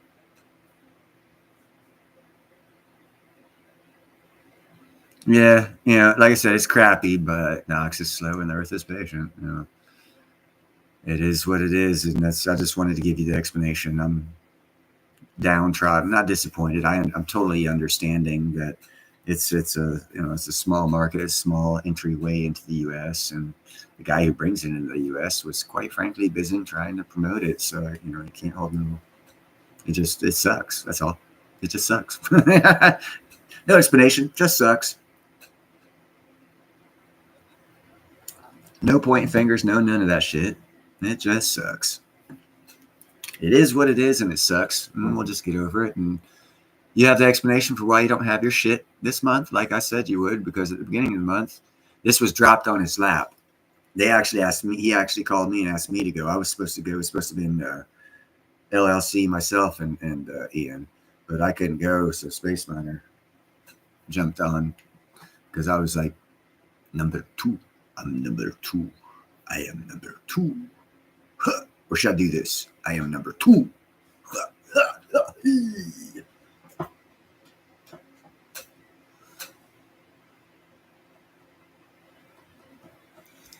Yeah, LLC beat me to punch. He's number 1. I'm number 2, and Space Miner's number 3. Number 2 couldn't go, so number 3 went.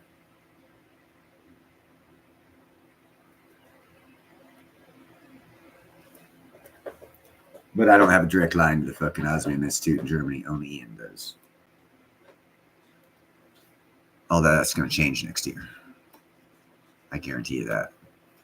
I will have a direct line to the Osmium Institute in Germany next year for product. I'm working on that right now. And Ian knows it. And it proves it. So it's not like I'm doing anything behind his back or anything, but I will have it. And it won't be order for general populace. I'll be able to get people some special shit if they ask nice, and I like them. Mostly it's going to be make jewelry for them.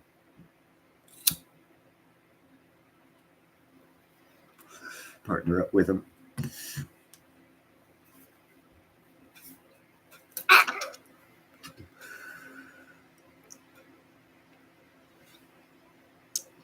I was going to title this video Eat Cake for some reason, and then I remembered I ate the cake last night. So I was going to eat the cake on a live stream, but it didn't last till today. It was a lemon with lemon. Wow, fuck, man. I'm jumping topics so much. I got to get into my kitchen routine here and my knowledge. The sponge. The sponge was lemon sponge with lemon icing. What are you doing back there? Quit it. And lemon cake is freaking so good.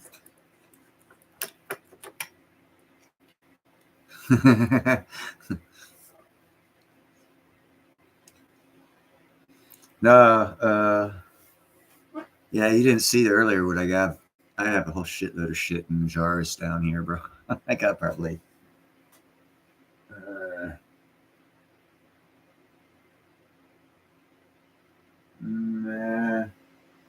probably £1.25 in jars. I probably got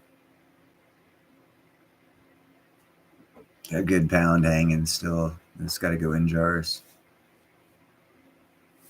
Most of it's sour diesel, and then huckleberry. My sativa blend.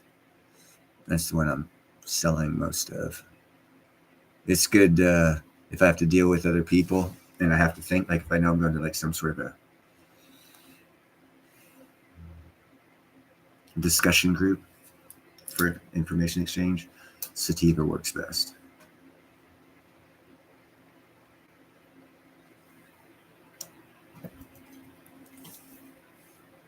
Ain't that right, Gandalf? That's my boy right there, my Russian. I'm a Russian colluder because he's my Russian blue. Ain't that right, Gandhi? You're my Russian blue. Yeah.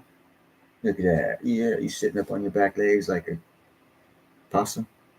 So possums don't sit on their back legs. He's him, Harley. This guy right here. I don't know if you can see him. Those two and their sister Kimmy. Their mama Angel gave birth to him on my front door. And those are the first 3 I took in. Kimmy ended up dying in my arms, in my hands, coming back from the vet. She had a heart murmur. She died at like 6 weeks. So I kept these 2. And then other cats started bringing me their babies or having babies at my front door. And I took that as an active sign that they wanted me to raise their kids inside and a better life. That's why I've got 8.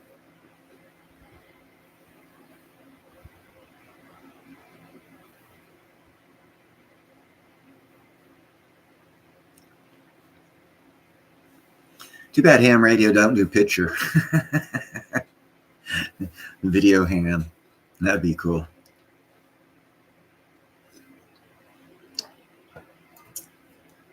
But they want to control the frequency. I think you're going to find that, and let you guys do the research. If you look at, and this is way, this is how my brain works. We're going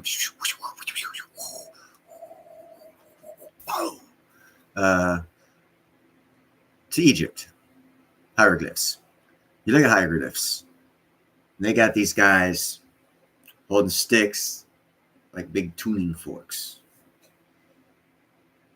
Frequency, sound, and vibration. Nikola Tesla. Last century.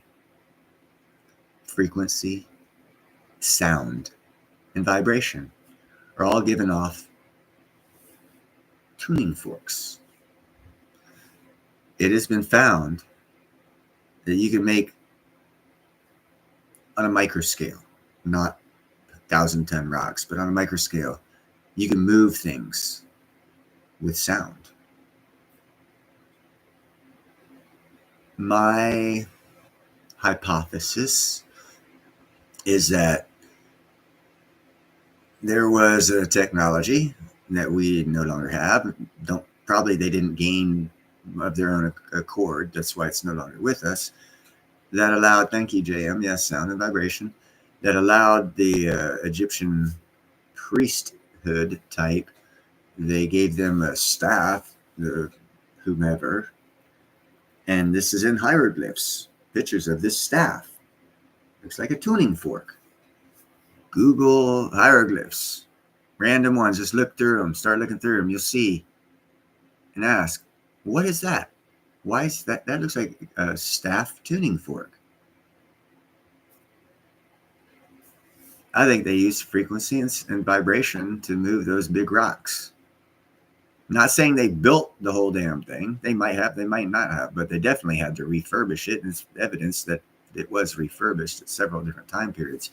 Now, what people have problems with, and they get tied up with an argument or debate, and is the Sphinx, and trying to tie the Sphinx in with the pyramids, because of what the pyramid builders refurbished the Sphinx, thus changing what I perceive to be what the true image and meaning of the Sphinx was before the Egyptians came along and built all that shit. Because there's a story told in Egyptian culture or Egyptian schools, whatever, where the first pharaoh was out in the sun, and he wasn't a pharaoh at all. He was just whatever he was, running around in the sand. And he came across this big fucking head, because the rest of it was buried in sand, and he hid underneath it to protect himself from the sun. And I'm abominating the hell out of this story, but it is a true fable story that they tell. And the Sphinx gave the kid an image, a vision, saying, if you refurbish me, I will see you as a king of an empire or a pharaoh of an empire. So the kid went back, got some of his friends. They started clearing away the Sphinx. And in so doing, supposedly started building pyramids in the shape of the Orion's belt in perfect alignment within 2 inches of perfect square over 780 foot. Quite impossible today, even without modern technology. It's totally impossible. But they did it back then. And what I think the Sphinx was, and if you look at the Sphinx, there's a longer tale over 7,000 years ago of another civilization. It might have been 8,000 years ago of a lion base, because we go off of the astrology every 2,500 years, like the age of Aquarius coming up. We're in the other age. Is every age is an astrological entity, creature, sign, space thingy. But it's every 2,500 years. Religions change every 2,500 years. Everything ever changed every 2,500 years. Back then, there was a lion, Leo. It was the age of Leo, and the lion was being represented. And I believe that the Sphinx, the head, is carved smaller, because if you look at the body of if you look at the body of the Sphinx, it's like it's a bastardized fucking dwarfed head, like fucking Beetlejuice came along and said, "Woo!" Fucking made that motherfucker hella small. It doesn't belong on that body. I believe it was initially 7,500 to 8,000 years ago a lion's head, and the civilization that was there, because back then the whole desert area was lush forest, and it was a total different civilization. They had rivers running through there. The whole Sahara Desert was a Brazilian rainforest, in the what we know as the Sahara Desert, and that's a factual thing. It's been proven that's what it is, what it was. And I think that the Sphinx actually was a lion's head, representative of the gods that they worshipped back then, and they had a different technology back then for that age of Leo, just like we have for the age that we're in, and the Egyptians had for the age that they're in.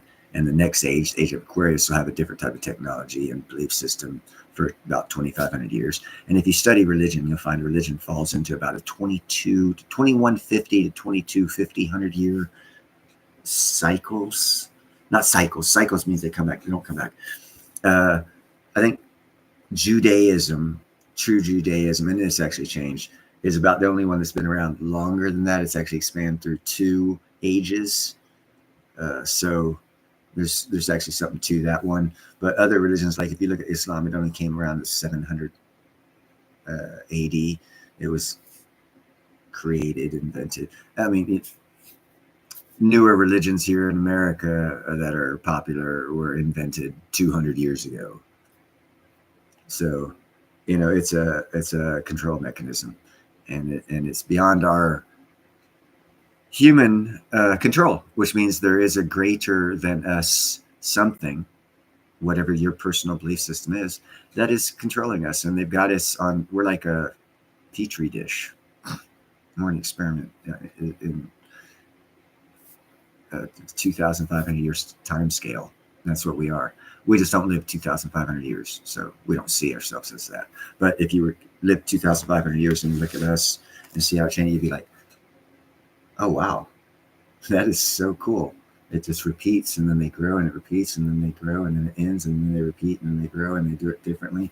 So at one time during one of the ages, they used frequency and vibration and tuning forks to move heavy equipment that we actually build physical machines to do, because of the thought process is different.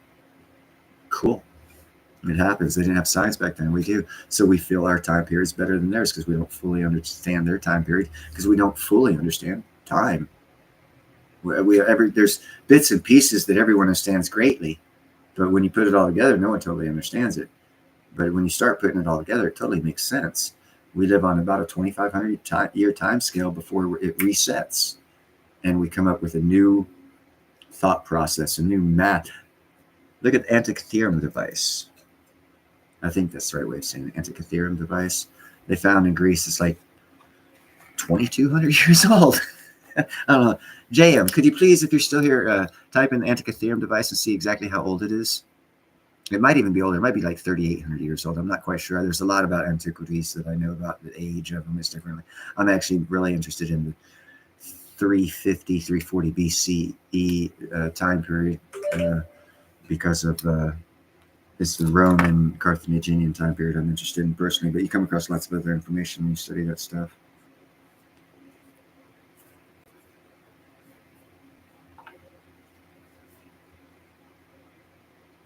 Oh shit, it's gonna be 50 degrees tomorrow. Quit talking to me. Sorry, my phone was getting out of control. Antikythera mechanism, not device, my bad. All right, for my whole lifetime. No, not all 50s. They didn't find it before I was born, but I don't know. When did they discover that? 72? Or was it before 1972? It might have been my whole lifetime they've had it. But anyhow, that's irrelevant. They didn't until recently. They didn't even know how it worked. It had watch style mechanisms in it that couldn't have been made way back when. And it was already like rotted because it had been salt, it had been corroded. So then they took x-rays of it, and there was like all these wheels on top of wheels and all this greater mathing used and mechanisms, and we, our finest people, our most smartest people in the world couldn't figure it out. Yeah, they were sponged on. Guy freaked out because he ran across a lot of naked statues, and he thought they were real people that were drowned when he found it. It's a cool story. But the device itself, they didn't figure out what it was, even though it had the workings of the finest of Swiss watches as far as mechanics works of today, done way back then.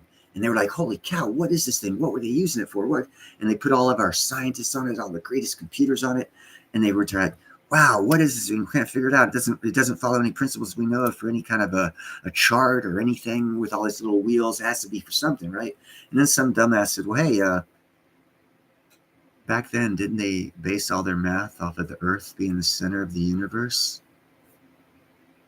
Jaw drop for all the smart people who didn't think, hey, they didn't really do math the same way we do now, because in their calculations, the sun rotated around the Earth, not the Earth rotated around the sun.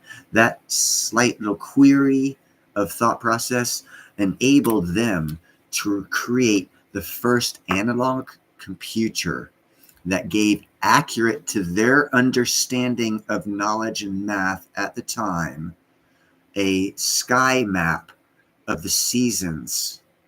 And that's what that was. But it was 100% wrong.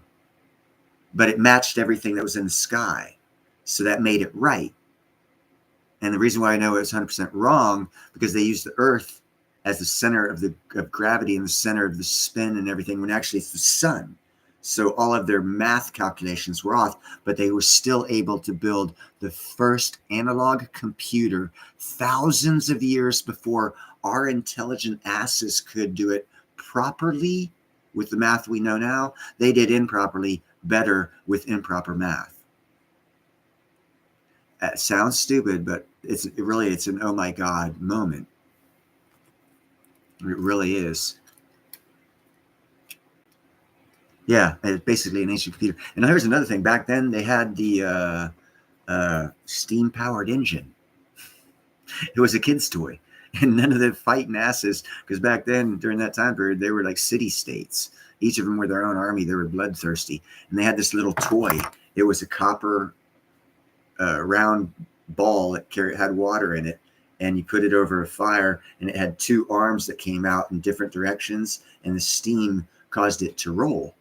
And as it heated up, you would take it off the fire, and it would hit the ground, and it would start rolling on its own. That's a steam-powered engine. They just didn't put it all together. They could have had cars 2,000 years ago, but their math was wrong. So their thinking was wrong in everyday analytics. So if you were taught improperly, everything's going to be off. And most of our children nowadays were taught improperly in school, and that's why everything's a little off now. That was President Trump's weaving. It was about a half-hour weave, but boom, back to it.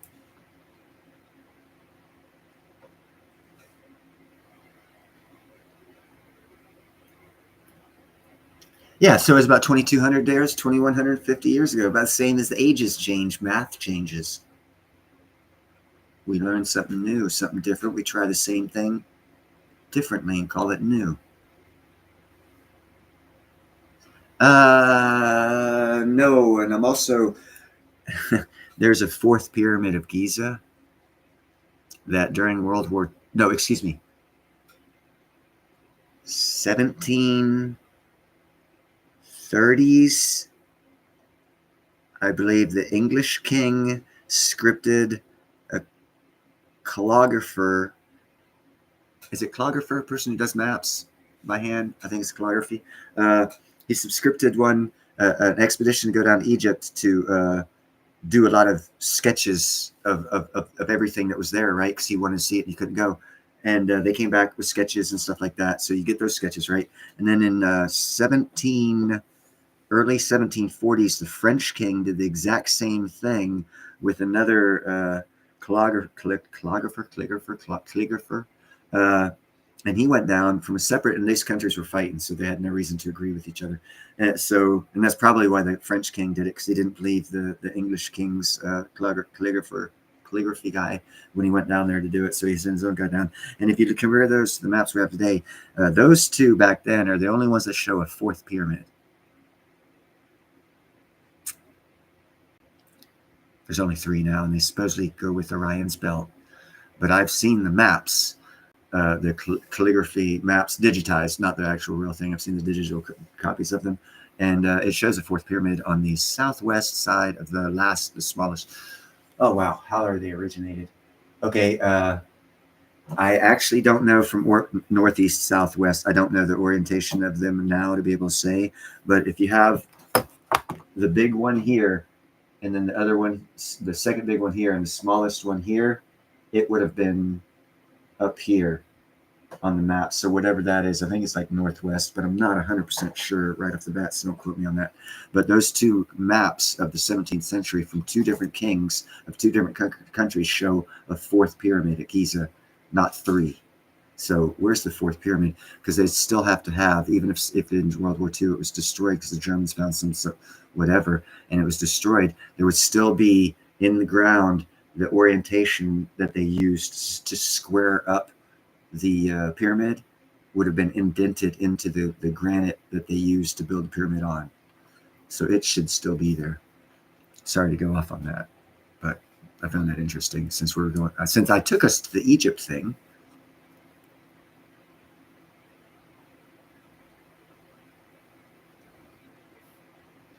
Oh, you never knew about that before. Oh, that's cool. I'm glad you learned something. See, this is great. Everyone's learned something from me. This is cool. A cartographer. My bad, not calligrapher. Calligrapher is the person who does that fancy writing, I think, then. Calligraphy. Is that it? I could be wrong on that, too. Ching Chung Bo Fang was the first computer.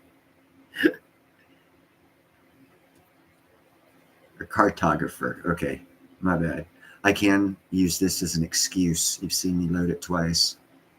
All right, thank you, Jan. That's not my field of study, so I was like, not 100% sure of the words.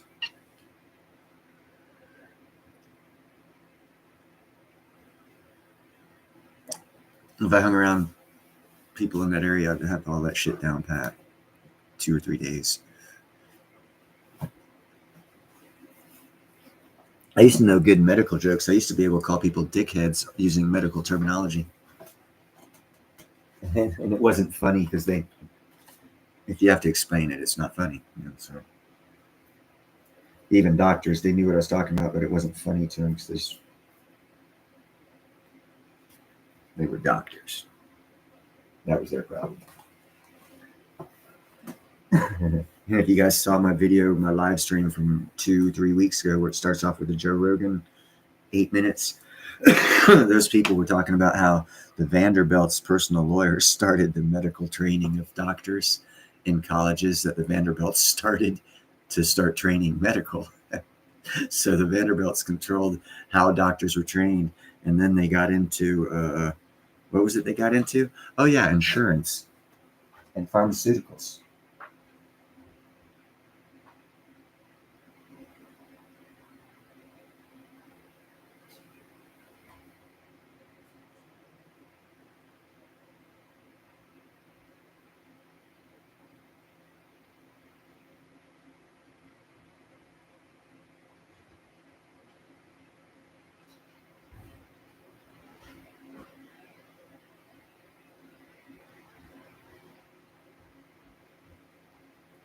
That's one reason why I've known inertly that doctors are actually stupid, because the first thing written into Vanderbilt personal lawyer wrote into the learning of being a doctor is you cannot use natural or holistic medicine.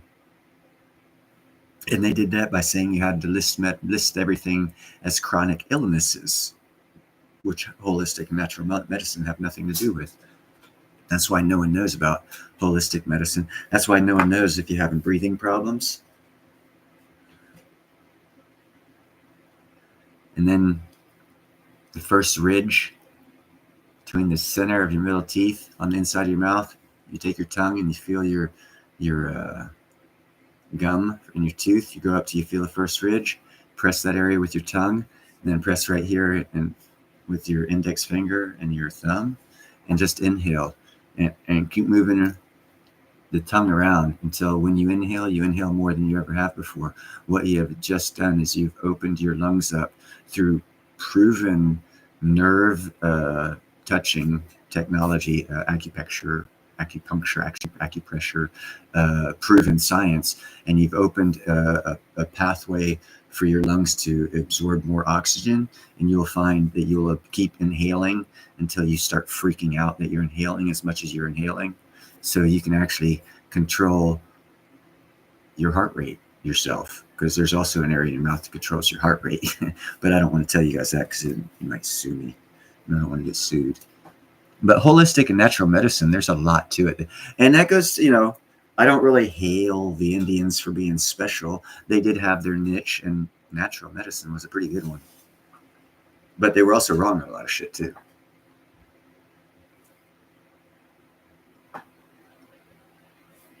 It's not medicine, it's treatment, Western medical treatment. They don't cure. The last cures in the medical system came in the 1940s.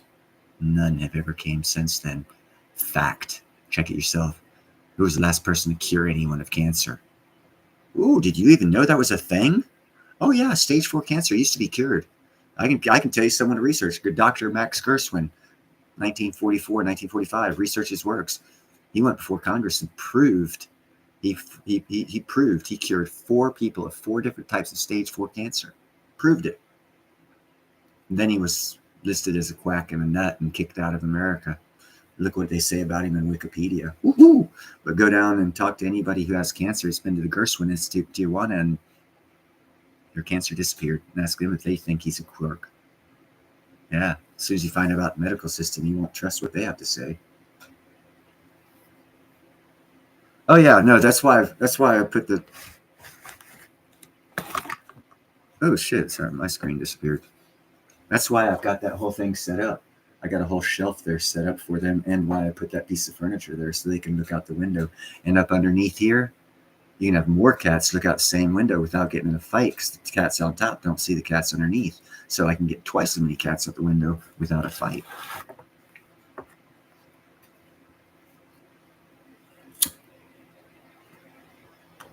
You ought to see it in the morning right outside this window here. I've got a water dish, and I've got a couple cats that are out front that stay out back, and I'll feed them. And my cats will be on this window. I'll do a couple shorts of it. They'll be on this window. Their tails will be like while they're watching the other cats eat, because I'll open the window about yay much to where they can't do nothing, just to entice them. I get good video.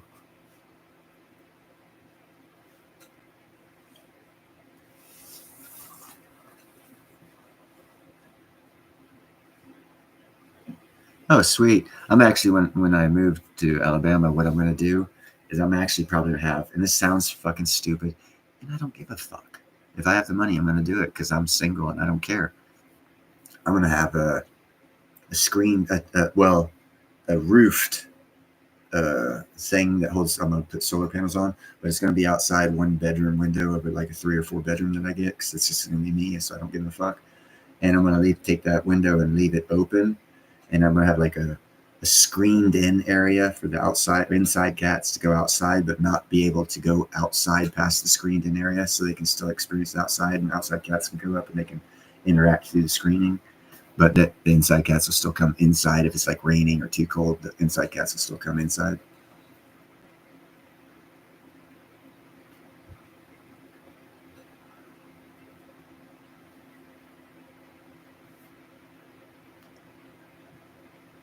Yeah, I know this. I know there's only 3, Finn.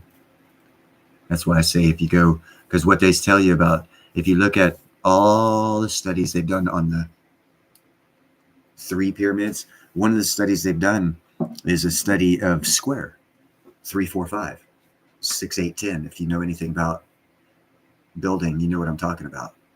You take points, you go out 3 foot, 4 foot, and if it's 5 foot, you're perfectly square.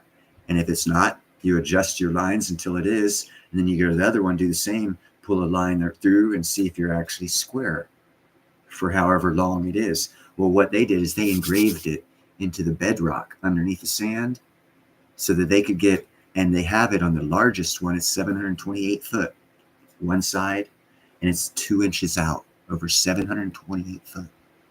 It's only 2 inches out. We can't even do that today. Our strings sag over that long. I mean, with lasers now we can do it. With lasers, you can get more accurate than that.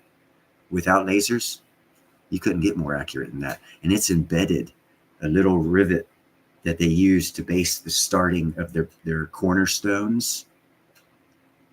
It's engraved. So if there was a 4th pyramid, it would be underneath the sand, and you would see if you use LiDAR, you'd see through the sand and you'd see an engraving of where the 4th pyramid was. If anyone ever does LiDAR there, you'll find out if I'm right or wrong.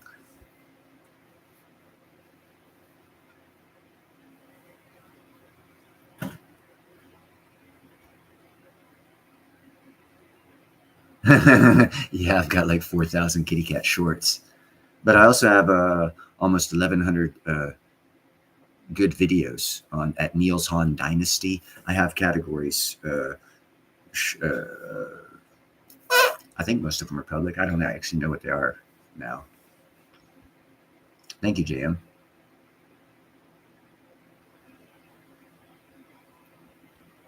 Yeah, a catio, basically. You know exactly what I'm talking about. Well, it also allows you to have dogs and keeps them separate outside too, and still allows them to have fun. Because when I do have dogs, of course, I will train them to like the cats we always have. So that's not going to be an issue, especially since I'll get them probably as puppies. Because I've already determined I'm going to get the kind of dog that I want to get my next dog. For the past 40 years, I've gotten whatever God had me pick up and take care of, and I had no problem doing it for their whole lives. Medical care, food, whatever, nothing. I enjoyed it, but I never had the dog that I wanted for myself. The breed that I wanted. I never had it. Well, I did as a kid, but my parents didn't like that dog, so they took it away. And then there was this other breed of dog that chose me as its owner, and I actually liked that breed, but it chose me. So not every dog of that breed would be the same as that dog. So, yeah, we know, Nickel. The one dog that I loathe, miniature pinscher and Chihuahua.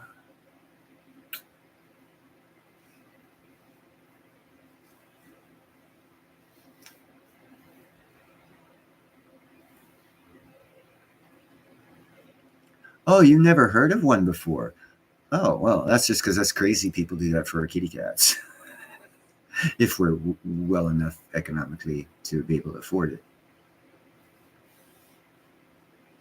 No, I had a white German Shepherd named Chemo. when I was a kid, but my parents didn't like it. I did, but I was the youngest of the family of four, so who gave a fuck what I wanted, right? That was their opinion, so I didn't have the dog anymore. It was a family dog, and my opinion didn't matter. And then there was this other dog. It was a Basenji. It's a African dog. They usually have curl. Well, most true Basenji breeds, 100% Basenji, will have a curled tail. And they'll have a diamond. They'll be a light brown, short-haired, small, medium dog. Not a small dog, but not a medium dog. But of the medium dogs, it would be a small. No, not a Kenji, a Basenji. Basenji. And anyhow, on the front, they'd usually have a white diamond in their coat. And their coat would actually be white in that one area. And their African dogs, in their heritage, is the dingo. Not dingo. What's that African wild dog? Oh, damn. Brain fart.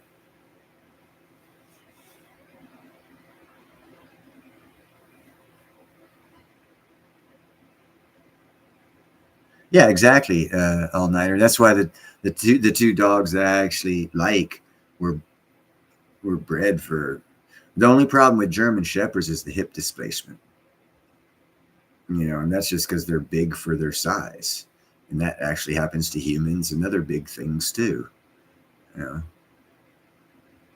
Yeah, a jackal. Thank you, JM. The Basenji is a real close relative of the jackal. They're very let me okay, I'll tell you that this is for all you dog people out there. You think you know dogs. If you didn't know this, you're fixing to find out.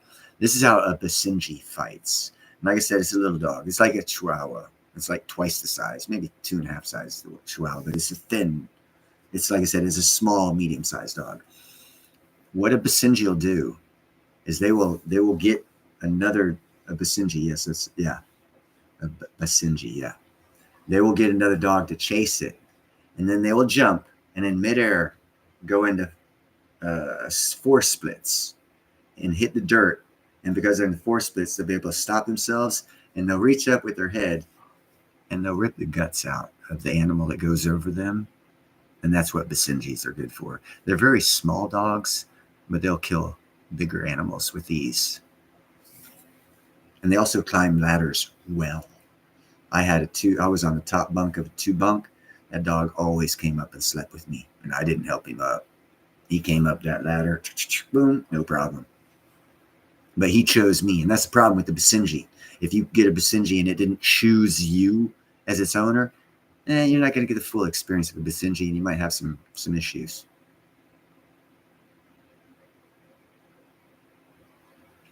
Hey, yeah, no, most definitely. Everyone spread each other's channels here for sure, and feel free. All night high, promote yourself here.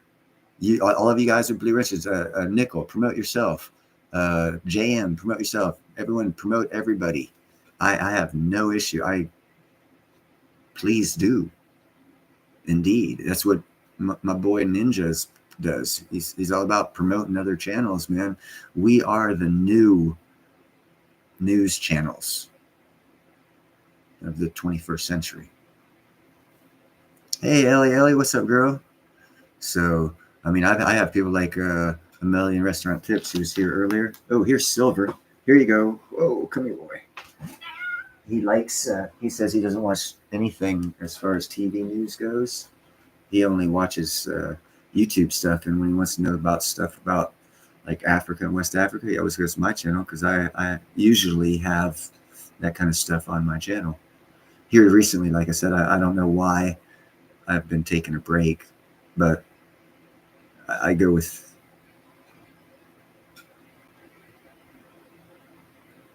the flow, I guess, and it's not feeling like I should right now, so I don't make any. Once I get back in rhythm and feel like I'm actually looking for stories other than West Africa, quite frankly. I want to go back, maybe do Indonesia or India, or maybe I might look at Australia, do some stories on Australia. Philippines, maybe. What do you think, Silver? This is Silver. What's up, Silver? Say his ears. What's up, Silver? You gotta see his tail. Once he gets up, once you get up, you show them your tail. You show them your tail when you get up.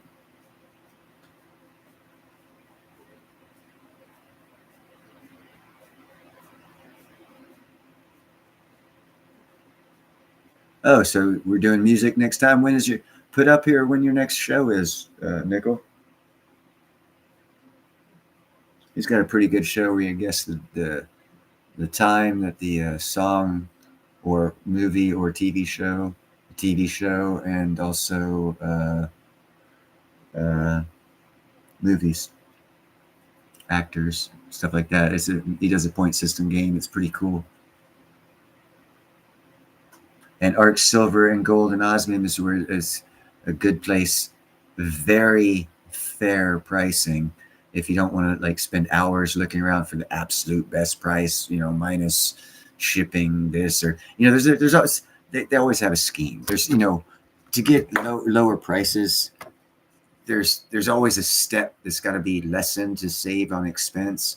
And when you shop around, you're going to find, oh, this one lessens their expense because they don't do this. This one lessens expense because they don't do this. But if you look and understand all that stuff and look at Arc Silver, Gold, and Osmium, you'll find it's very fair. And that's all you can ask for out of any business is to be not just fair, but he's very fair. See, let's show them your tail. Oh, come here. Show the tail. See the tail. His tail is all a separate color. He's a tabby.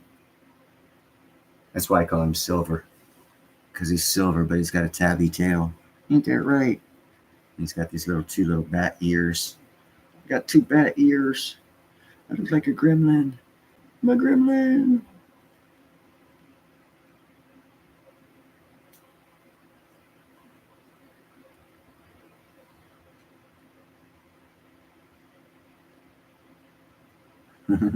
No, you're not going to sleep. Quit it. Got too many cats that went up here.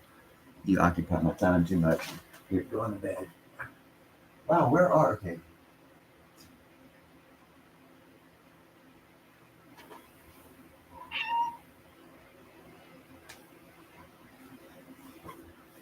I had to account for my cats. All you got to do is put some food outside. You'll have a pet raccoon soon enough. Especially if you're in a fucking rural city area. I get freaking 2 families of raccoons come across here at night.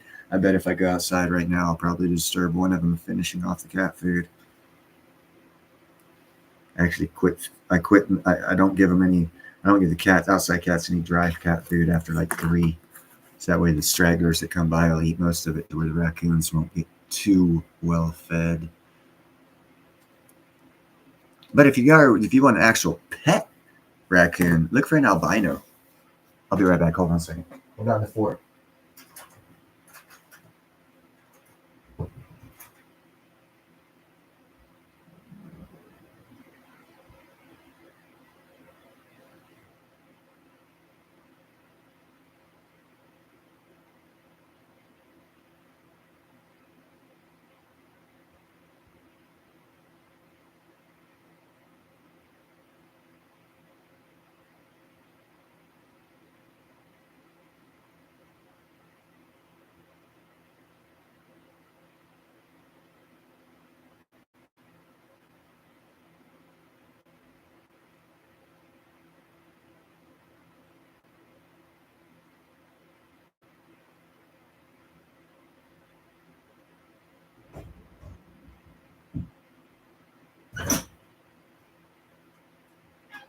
Meow.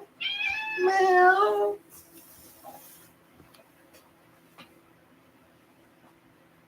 That, or you could name him Silver, or actually you could probably name him Pinky. All-nighter. It's amazing you say that. I actually had, and I'll tell you all about it if you ever do get a skunk.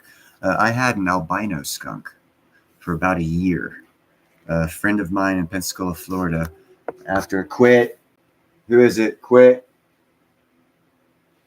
Yeah, after 1991, I was like, I wandered around for several years. Uh, had a house and all, but I just didn't know what I was going to do with my life. Who is growling? Quit it. Hey, quit.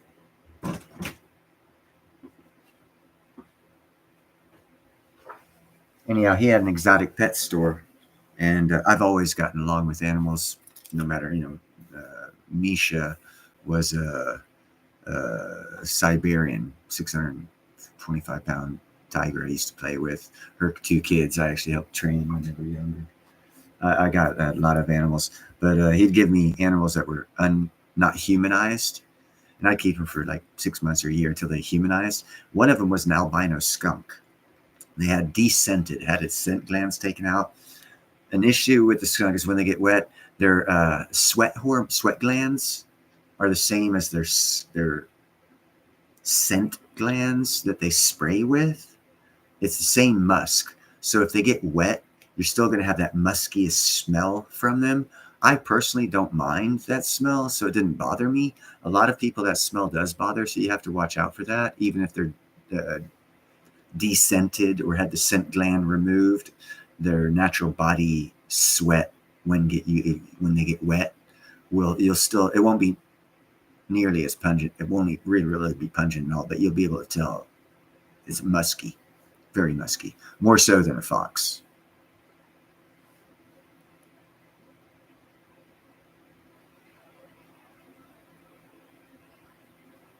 Yeah. Uh, well, you only remove the scent gland if they're going to be a pet for life, because you just ruin their opportunity for an actual wild living, because the scent gland is their defense mechanism. So you better keep it for life, or like you said, get used to it. Hell, about 4 months ago, I got squirted by a skunk here because I catch cats. I was trying to catch some cats, get them spayed and neutered, and you cover the trap, do it at night, all this other stuff. And it was early morning. I didn't have my glasses on, and I thought I knew what I was doing. I never anticipated a fucking skunk to be in that goddamn trap. So I lift up the little blanket I had on. Luckily, and the wind was blowing. I live at the top of the hill, so the wind was blowing away from. I was like, it was downwind from me, so I couldn't tell that there was this skunk wasted most of its scent gland on the blanket. But I lifted up, and I got like a dry fart that had a little musk to it, and a couple fucking little scents of that shit got into my nose, man. It took me like 3 days to get that shit off me, dude. It was disgusting. Needless to say, I let him go. I was very nice about letting him go, and I threw away the blanket and fucking Cloroxed the whole freaking cage. But yeah, I got skunked. I literally skunked. See, there's Gandalf. There you go. Oh, there's my Russian blue. Gandalf. Oh, and there's Harley. Trouble. That's his brother. You can't see his brother. There's Harley. He's like, what? See, those two will fight just for the hell of it if they want to. But if I put that little blockade right here, so one can be up top, one can be, they don't even know they're beside each other, so they're no issue. And they only fight when they feel frisky. They don't always fight. But they do go at it. There'll be like one time Gandalf will be laying around and Harley will just jump on him. It's like, what the fuck?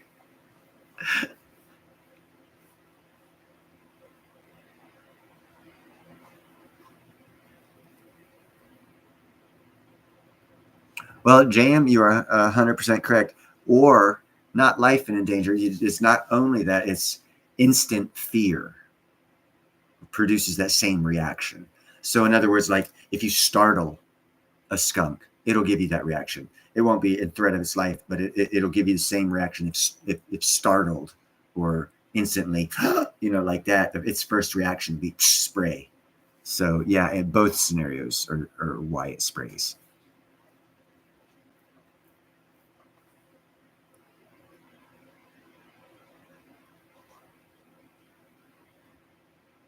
Yeah, no, bees actually don't sting if you work them properly.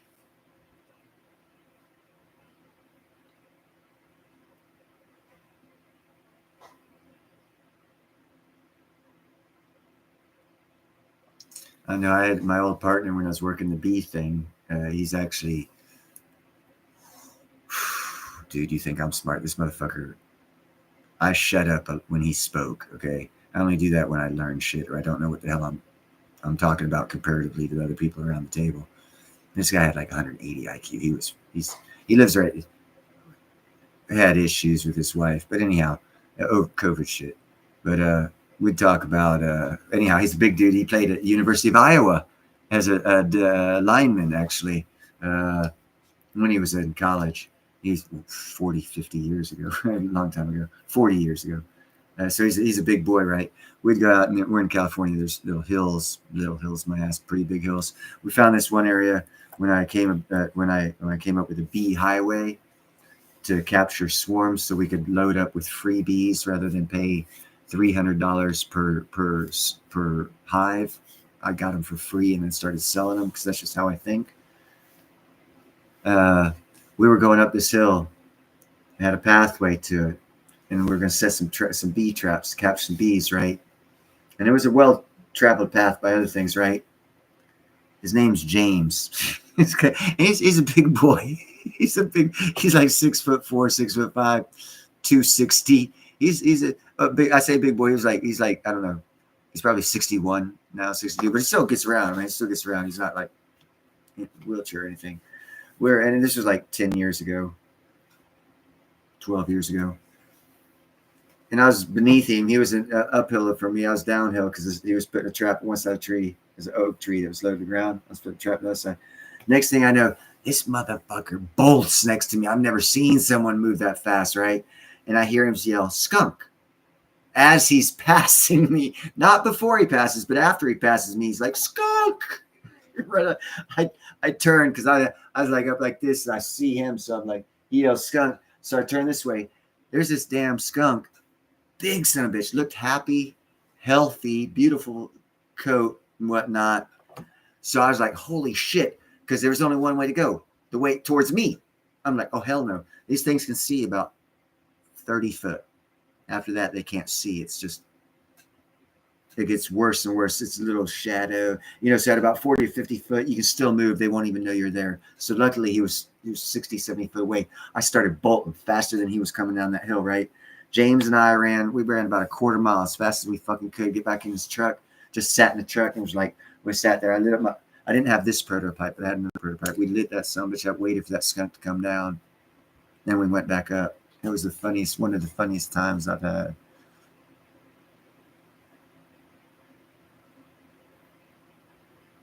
What are you guys talking about? It's okay, Finn. At least you leave the computer running so I get the watch time.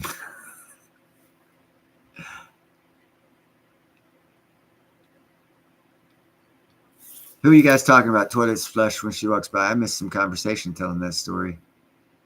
Oh, Nickel was running his Hawkeye, or whatever. I had to time you out. I'm going to wait till 79 comes back. I'll time you out, Nickel.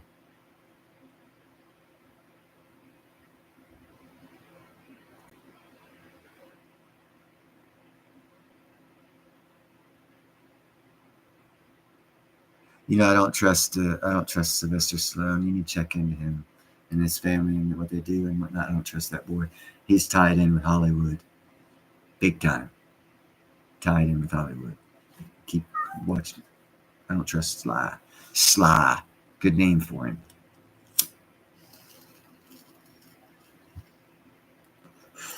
I don't trust that boy at all. I trust this boy more than I trust Sly Stallone.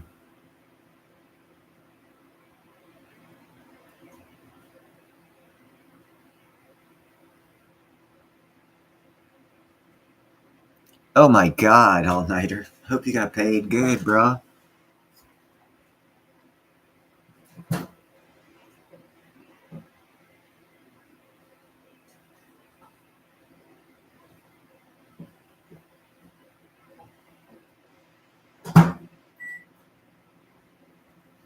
Man, I'd have to get paid. I don't like crawling. Oh, who's that? Harley. You guys can't see Silver. Silver's down here.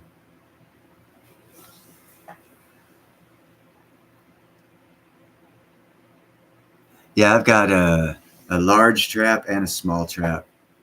I'm an expert at catching freaking raccoons, skunks, and possums. Every now and then I get a cat.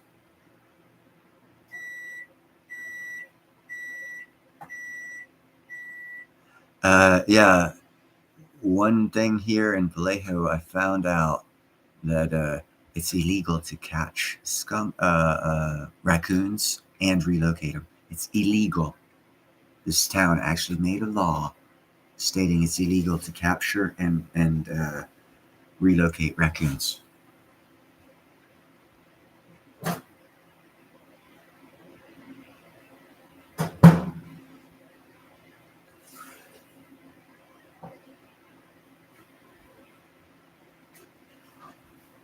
Yeah, they also made a law stating that you cannot keep bees unless they're 75 foot away from a residency inside of city limits. Put the two together. There's no place in the city limits that's 150 foot away from a human occupied residency. So it's not illegal to keep bees by law, but by law, you can't keep bees. Don't you love California? These assholes. They're fucking assholes. And I know the mayor personally. Can't even get no laws passed. Sensible, commonsensical. Can't get no commonsensical laws passed, and I know the fucking mayor.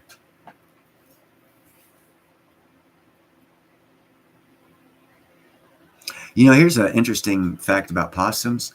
If available to them, they will eat 5,000 ticks a day. I actually like possums being around.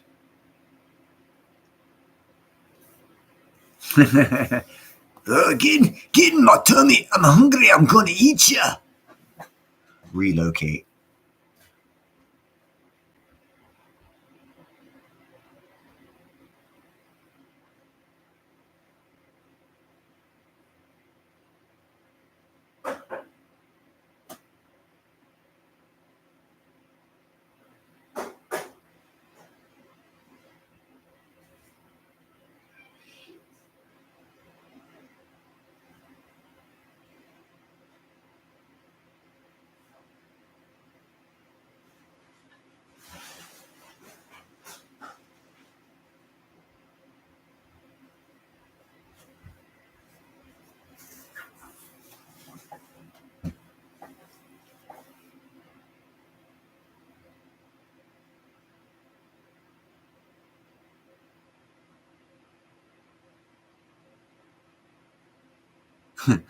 Ellie.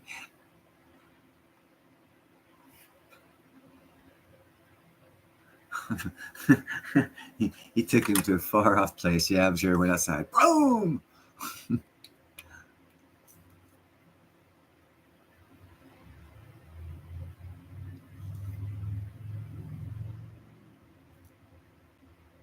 Good night, Finn. Thank you for stopping by. Robert Redford.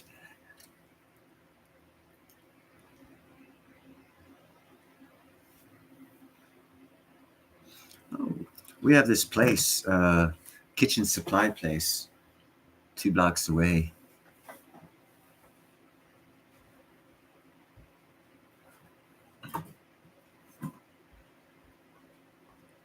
I actually bought this son of a bitch today. I just had some spare time. It was like $13. It's copper. Fucking nice thing. It's all named nice high dollar shit. Their warehouse is right here every November around Thanksgiving. Well, it ends in Thanksgiving. Actually, last week they had more stuff. What brand name?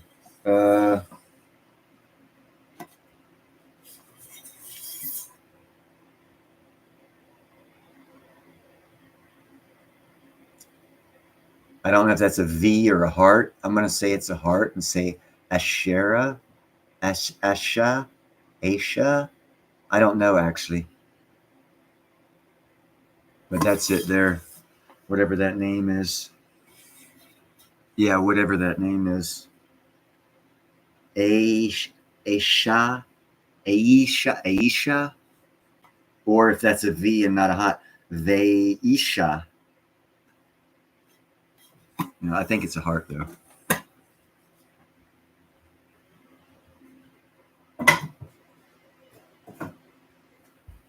That company, they for like $1,100, they got this fucking kick-ass silverware, total fucking everything, pots, fondue pot type pots, big fucking pitchers for like liquids, all silver coated. It's like $1,100, man. It's like a 28-piece fucking grandma set out for Christmas type set.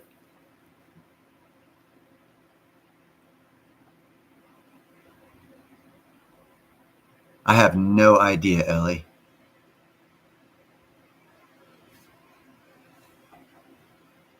Copper is best. Yeah, I don't know. You'd have to look up that name. I know they sell high-end shit down there at their retail outlets, and this is their wholesale. This is their warehouse, central warehouse for like the West Coast. And it's kind of cool. They have not only have a warehouse. I don't even know why they're still here, other than they actually have a vineyard. They've got like the land. They have a warehouse. They have their like West Coast office space for the whole West Coast of America. I guess it's pretty decent size. And then they've got like 30 lines of vineyards that go like 50 yards, all behind a 8-foot steel fence. It's high dollar shit. In this neighborhood, it's fucked up. This neighborhood is not high dollar. Aisha. Thank you, All Nighter.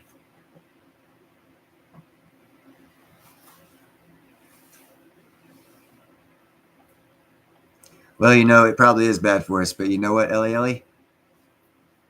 Ella, however you, Epsom salt and baking soda in a hot soak. If you put a lot of Epsom salt and baking soda, it detoxes and pulls heavy metals out of your system. So if you do it on a regular, you're guaranteed that it's getting pulled out of your system quicker than you're putting it in. So you're just flushing it through.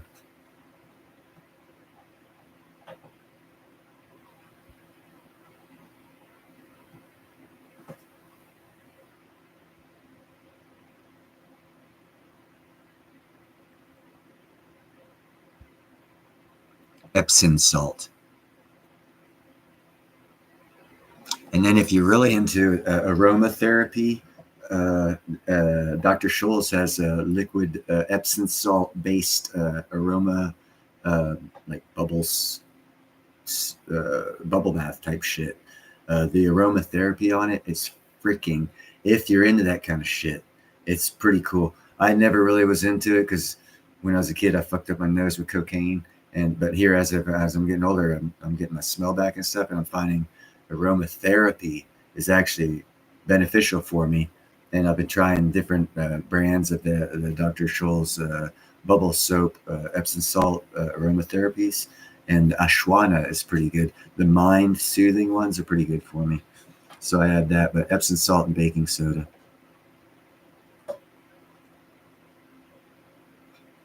I also every now and then when I'm working iron and I'm doing a lot of grinding, that shit fucking cuts the fuck out of your skin on a micro level, on a cellular level. That's steel because it's hot as fuck when it's first flying at you and it's razor sharp. It doesn't cut enough to bleed, but it leaves marks, and sometimes every now and then you get a drop of blood, and you wipe it off and whatnot. But that shit, that's bad for you if you got hundreds of them in your skin. I've been known to take a bottle of hydrogen peroxide and dump it in the hot water and scrub over myself just to guarantee that I don't have anything, just to sanitize my fucking self, because I get cut up so fucking much at work when I'm working. And I have been known to do that, and I do that. Oh yeah, can't fucking. I've had red hot iron fall down my boot and bounce around. I have to get off and just lift it up and hope like fuck gravity pulls my boot away and the fucking red hot thing's rolling around the bottom of the shoe and not the bottom of my foot. Yeah, so days like that, you put hydrogen peroxide in your bath water. Yeah, uh, dude, I seen, and this is amazing shit. You think aliens, my ass, man. I was at 181 Fremont store. It's a 181 Fremont Street in San Francisco. It's a 57 story. We were on about the 40th, 41st floor. Guy was welding, and we had all the protections and everything up because it had happened before. So, I don't even know how the fuck it happened. We had so many fucking safety blankets and fire blankets around.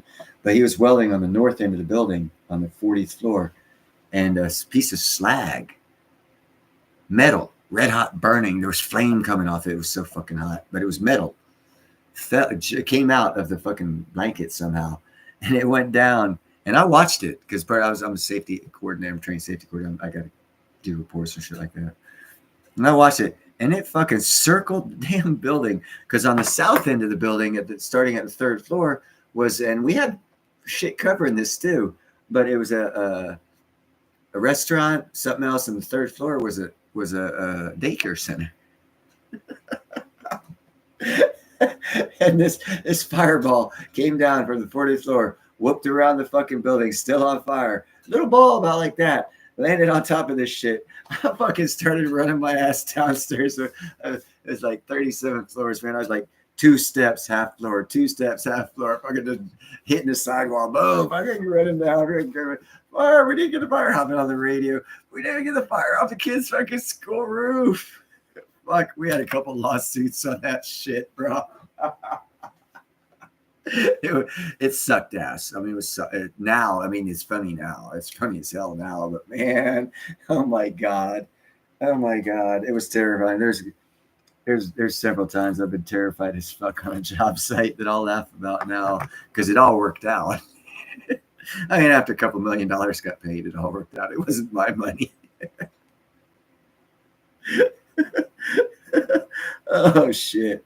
Yeah, I got some stories, bro. I've worked around several multi-billion-dollar projects, and there's some cool shit that happens. There's some real cool shit that happens. Oh man. Anyhow. Yeah, what was this here?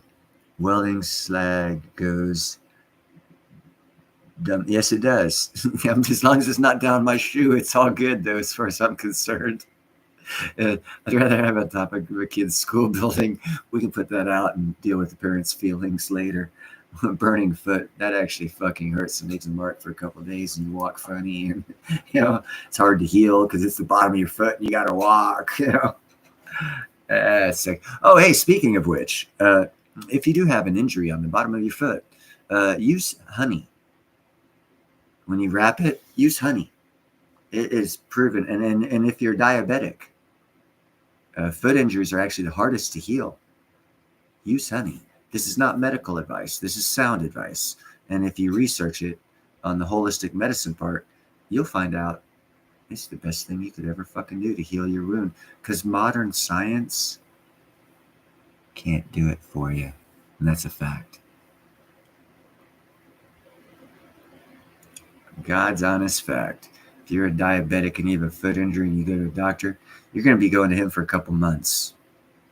If you're diabetic and you have a foot injury and you put honey on it, wrap it, and then, don't just leave it and don't look at it. But, every 12 hours, change the dressing, new honey, a week, you'll be walking no problem.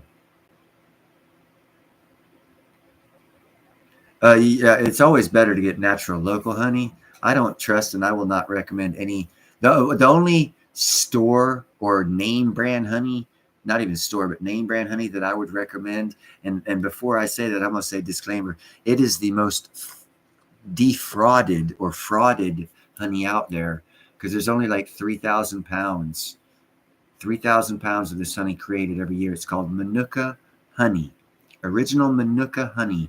It is a miracle drug. Not even a drug, it's honey. It's like, oh my God, highly expensive. It's like $100 an ounce, depending on who you buy it from. But there's a lot of fraudulent Manuka honey out there, and it's a lot cheaper.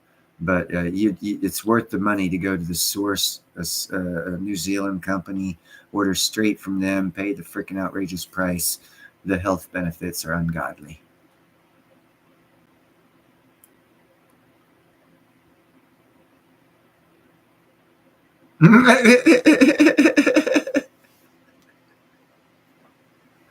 It's a goat that thinks he's a bee.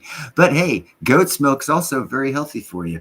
And if you ever like have a baby squirrel or a baby skunk or a baby raccoon and there's no mama around, the one thing that I guarantee you can feed it, it'll eat and it'll get real healthy because of goat's milk. So goat's milk's one of the healthiest milks out there.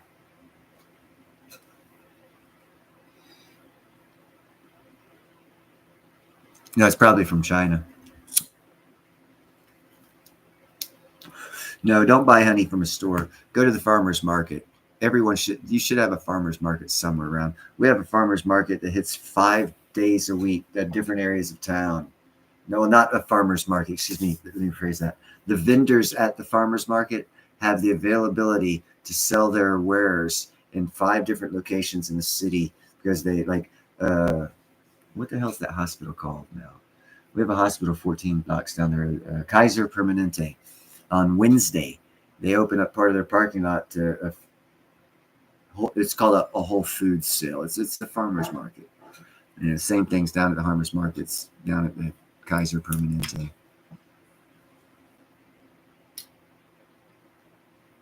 Camel's milk, I'd know nothing about. I kind of sort of I'm prejudiced about anything about that part of the world. I'm a racist bastard. I know I'm an Islamophobist.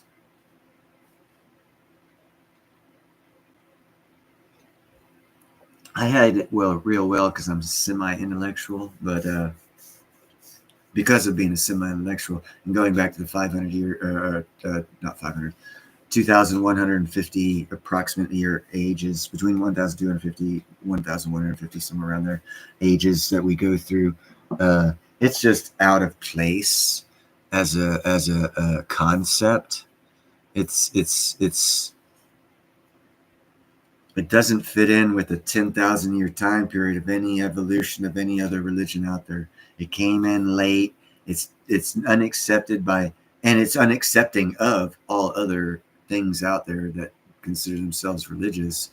It's totally about domination. It says so in the name. It's like, it's got to, I don't want to get into religion. Let's just quit about that. Let's talk about Petra. That's cool thing to talk about.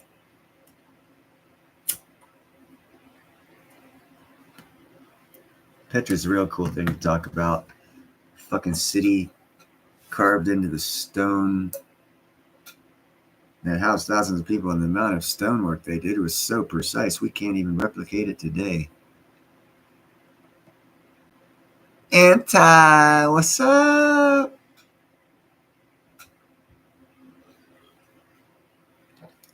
Death from above, parachuting in.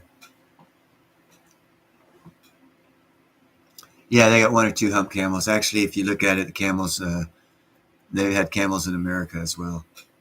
And also as well as horses. The BLM states that they do horse slaughters on public lands because the horse is not native to America. But since they've made that claim, there's been horse remains found in here in California, the Bay Area. We're digging through the Caldecott Tunnel, between Berkeley and Orinda, and we had archaeologists with us as we were digging through to do the 4th tunnel through there, and they discovered a skeleton of a one-hoofed horse, showing that the horse is actually native to America. So people have been pushing the BLM to change their regulations on slaughtering horses because they are native to America, when BLM states they're slaughtering them because they're not native to America, when in reality they make money off horse meat. That's why they're slaughtering them. But they also found camels, so camels were native to America as well. It was a 1 hump, I believe. The 2 hump, I believe, is 1 hump is in America, 2 hump is the other place, and the 1 hump as well.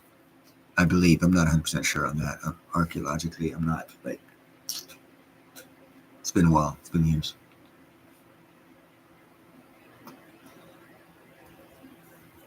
Salutation sounds like the guy from Boba Fett working in negotiation with the Pike Syndicate when Boba Fett and Din Djarin were stuck inside the cantina. Salutations!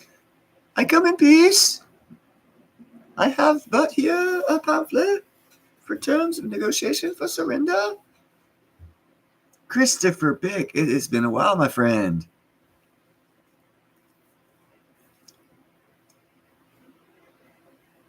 Yeah, we've been gone for 3.5 hours. Cool. Carp.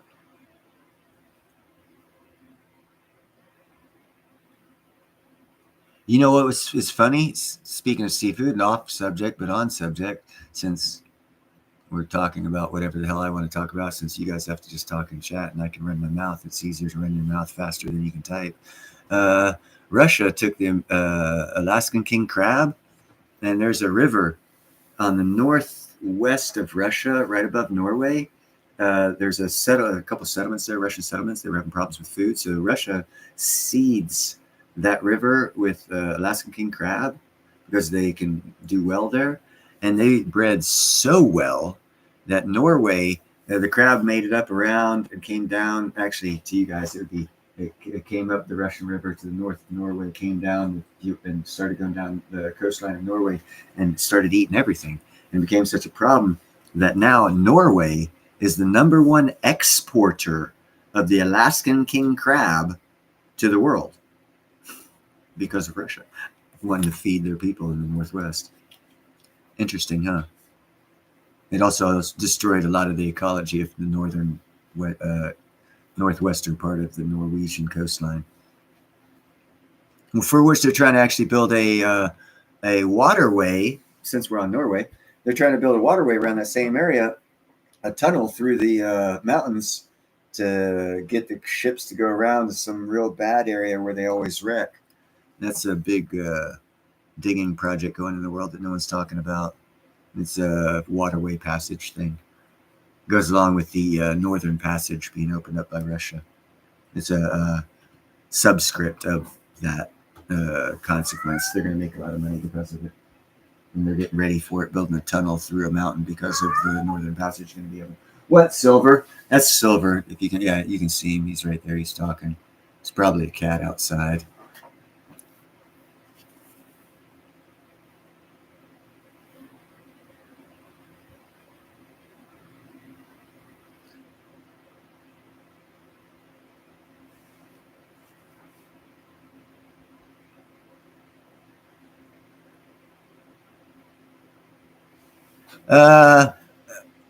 I do not predict the future about policy.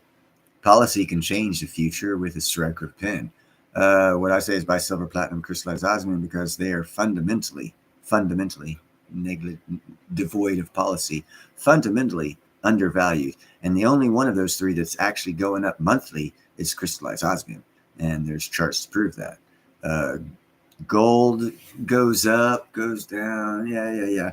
Crystallized osmium goes up, goes up, goes up, goes up, goes up, goes up, goes up, goes up, goes up, goes up, goes up, goes up. So that's why I say it. Silver up and down, but there's a lot of things going to be happening beyond policy with both silver and platinum, although policy will affect platinum. And by that, I mean the policy of possibly being listed as a critical metal should take the prices through the stratosphere. So you might want to have some platinum just in case that happens, and they are talking about it. So, they talk about anything because that's policy. But the fact that clean air energy or clean air metals in Thunder Bay, Canada, discovered the largest platinum vein on the planet, 450 to 500 meters below the Earth. And they've already stated that by summer of next year, they're going to be extracting platinum from there cheaper than South Africans can, because South Africa's got to send their people and everything 2,200 meters underground, and that takes like 4 times as long as going down 500 meters. So, caustics and everything, and then fresh air and coolness, and then pulling out air, and that gets real expensive when you go a mile underground compared to 500 meters. So that's going to totally change the price of platinum because platinum right now is being manipulated by China's control of South Africa in the signing of their agreement that they made with them the day that the price of platinum started to not be twice what gold was, which is 2011, 2012. I've got a whole series of videos on what I feel is proving that China's putting their foot on the price of platinum because they had to buy 2.5 million ounces of it this year. And next year they've got to buy more. Why would they want it to be at $5,000 an ounce when they can buy it for $1,000? All they had to do is get South Africa to sign on the One Belt Road Initiative and join BRICS.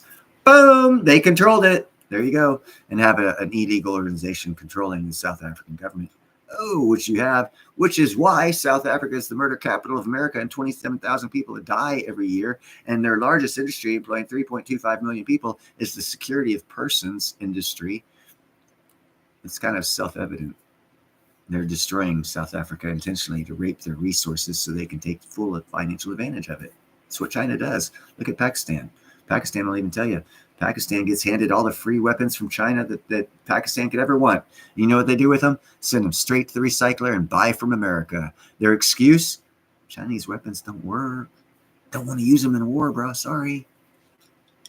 And that's straight from the fucking Pakistanis' mouths, man. Can't trust anything China gets into. It's shit. But no one wants to tell you that because there's this economy thing they want to keep running for some reason when China's already bankrupt. They just don't want to tell you.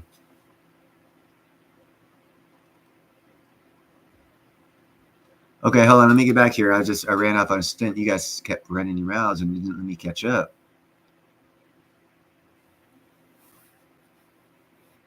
Well, I can tell you what, anti-Jack, there's going to be a crash coming. Everything's going to fall. And you won't be able to get it for this lowest price ever because no one's going to sell it to you for that. But will you be able to get gold, silver, and platinum for cheaper than it is right now? Yeah, probably. Will it happen before Q2 of next year? Most likely. There's a V-shaped recovery baked in. For that to happen, you've got to have a crash. So if it's short and sweet, there's not going to be much opportunity to buy low. That's all I'm saying. And those retailers who sell the silver and gold and the platinum, all they got to do is not sell for a couple of days. And the price already jumped. It's going back up to where they feel comfortable with where they can make money on it again and start all over. And hopefully it doesn't fuck up their margins too much. Reverse mortgage is the worst thing you could ever fucking do. Regular mortgage nowadays is the second worst thing you could ever fucking do. You do that, Nickel. Tom Selleck hasn't heard from you for at least 56 years.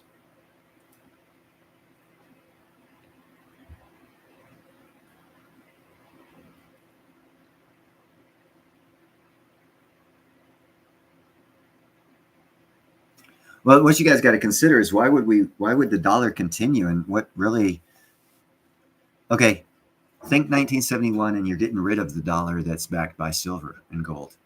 What happened? How many people died at the shopping malls? How many people shot themselves in the head? How bad did the financial system get? How many people didn't get to go, with their girlfriend out to dinner or whatever. Life went on. And we got the fiat dollar we have now. And now we're saying there's going to be a cataclysm if we get rid of it. Really? For a better system, if we get rid of this fiat dollar, there's going to be hell to pay? I'm thinking the exact opposite will probably happen. But that's just me. Yes, debt is the worst thing. And you know the best way to get rid of debt? Get rid of the monetary system that produced that debt. And then those debtors have to go after that monetary system that produced that debt. And if it's not around, they're fucked. They do that to us all the time. I don't see a problem. I see a problem for the rich people who fucking hold the debt, but not for us. Change up a monetary system. They don't like it. Suck eggs. It can be done. That's how they did it in fucking 1971. You think people appreciated having their fucking true dollar taken away and given a fiat dollar? Really? You think that? Huh.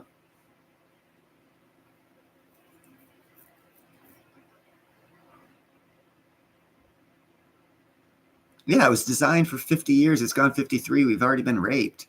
It's time for it to go. I'm excited to see it go. I'm waiting to see what the hell they're going to replace it with. Is it going to be digital? Maybe. There's definitely going to be a dollar, a physical dollar. I guarantee you that. That's what I'm interested in seeing what it is, because that's what they're going to have to replace and funnel it out with what everyone's carrying right now across overseas. You know, hey, Abs Harley jumped on someone. Oh, he jumped on Silver. That's what Harley does. He's a sneak attack son of a bitch. But yeah, I mean, you got $2 trillion right on, Jam. You got $2 trillion overseas. Cool. You give them. I mean, London just did this. England just did this. They just changed their whole monetary system, and no one said a damn thing about it. Did they die? They gave 30 days for you to turn in the old note for the new note. That's how you change a monetary system. 30 days, folks. Turn in the old. If you don't do it, fuck you. Look back. They did it last year. I think it was last year or the beginning part of this year. I think it was the beginning part of this year. I might be wrong. It might have been last year. England was given 30. Everyone in England was given 30 days to turn in their old British note for the new note. As after the 30 days, it would be no good. What happened? Did World War III start? Did a civil war start? Were there riots in the street in England? Did you even know about it? That's how you do it. They've got prerequisite of how it's done. They've done it already. We don't even know. Well, you don't even know about it. They've had countries already change their whole monetary policy, their whole system, their whole bill. Was it to a better system? No, but they did it all the same. They made everyone turn in the old currency for a new currency. That's how you do it. Now, what you turn it into, it's hopefully we'll have something different, but that's how easy it is. That's all I'm saying. It's easy.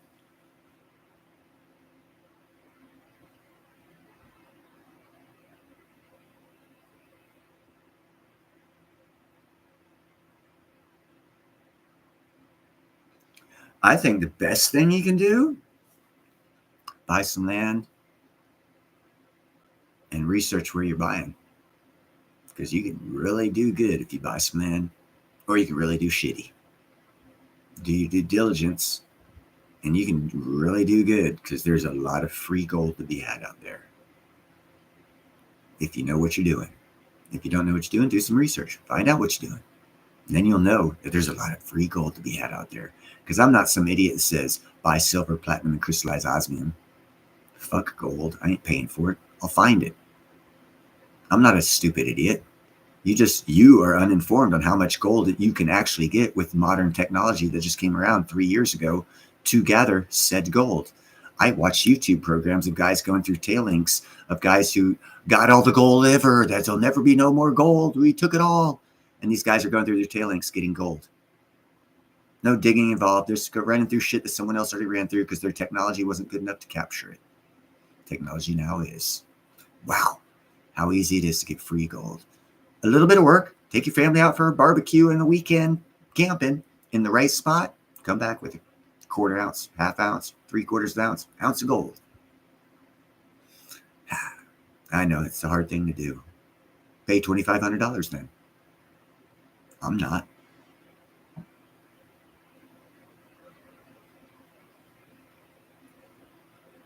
Here's something to think about. All those floods that happen in in North Carolina, South Carolina, all these areas that are happening, all these floodings, all this stuff.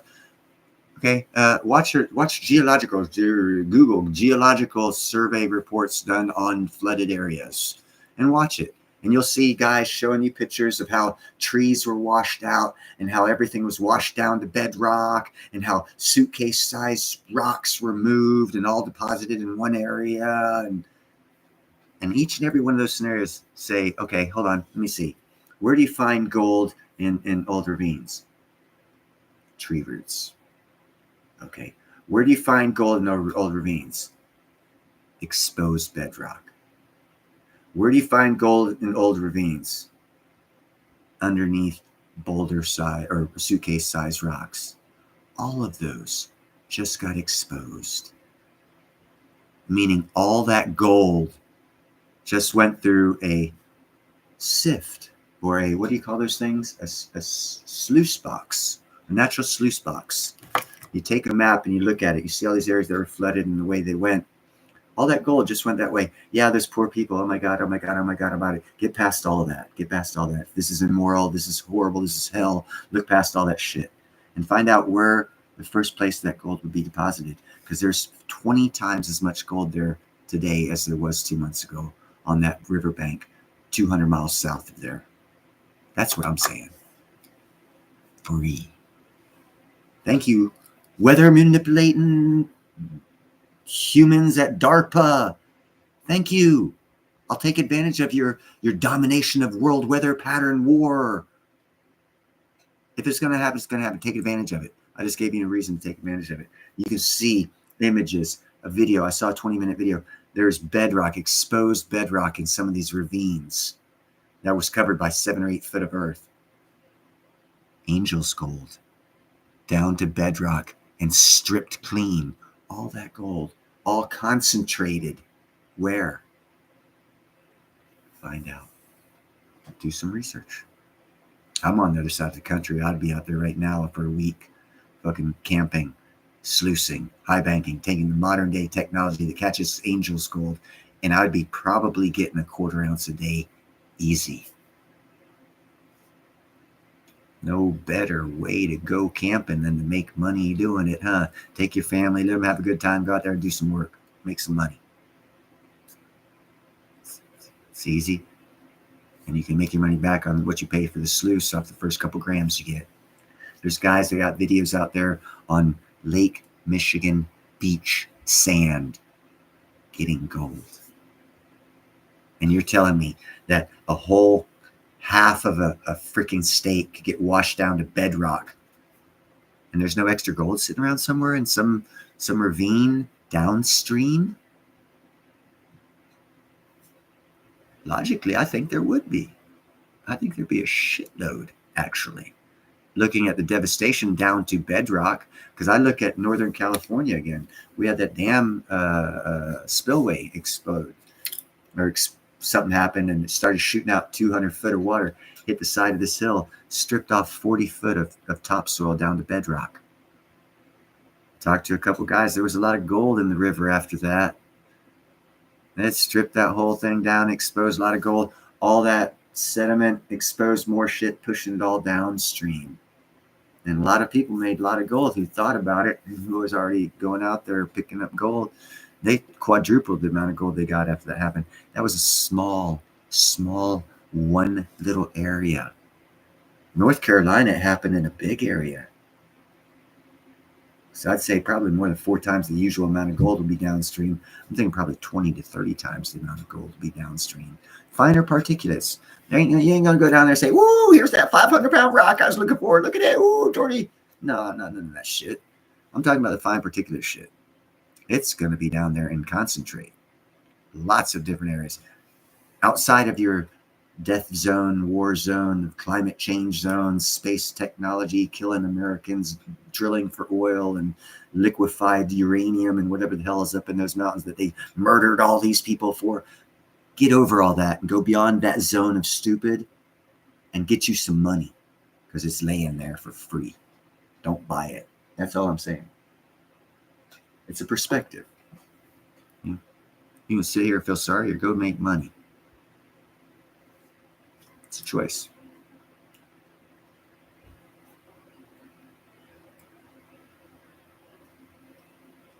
All night, man, we need to hang out, bro. I'll lead us in the right direction.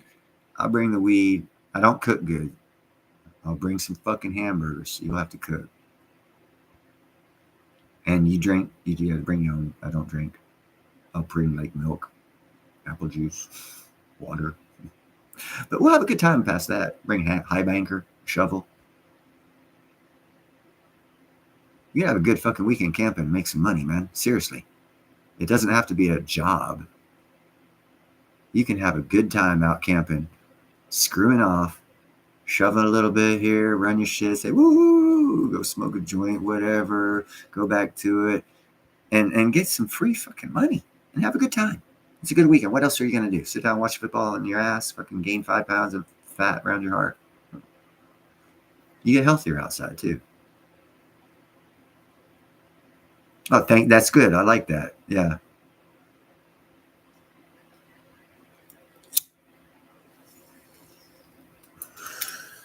It's a healthy way to have a good time, learn a little something, and possibly, well, if you do any kind of research, dudes and dudettes, yeah, and ladies, don't take offense, you're dudettes.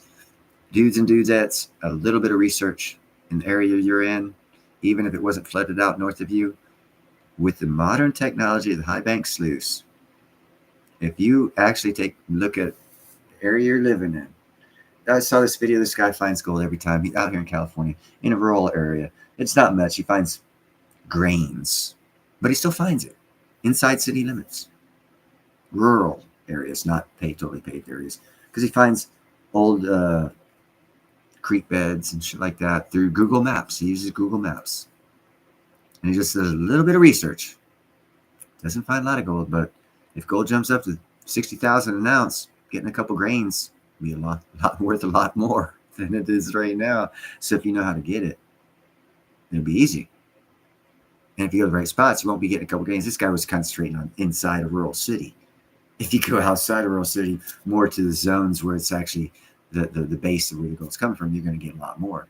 The federal government stated publicly there's 9 billion. Here you go, all-nighter. If you like, I don't know if you like the desert.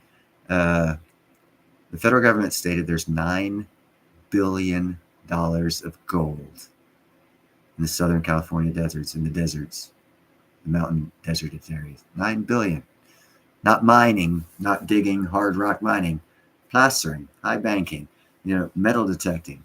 $9 billion worth of little things laying around worth $9 billion. You got to be concentrated somewhere and spread out from there. It's a matter of doing some research. Give it a shot. You could really make some money. You can break even on your expenses. You can make a little money, or you could really get lucky. None of those three are bad outcomes. That's all I'm saying.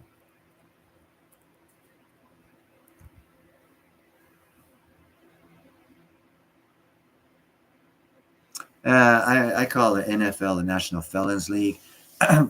If you follow me on Facebook, years ago, there was a study done. There was like 1,700 NFL players. 859 of them were felons. I don't throw my money away at stupid shit. I ain't gonna watch stupid shit. If I want to watch felons play ball, I can watch it for free at the fucking prison. That's all I gotta say.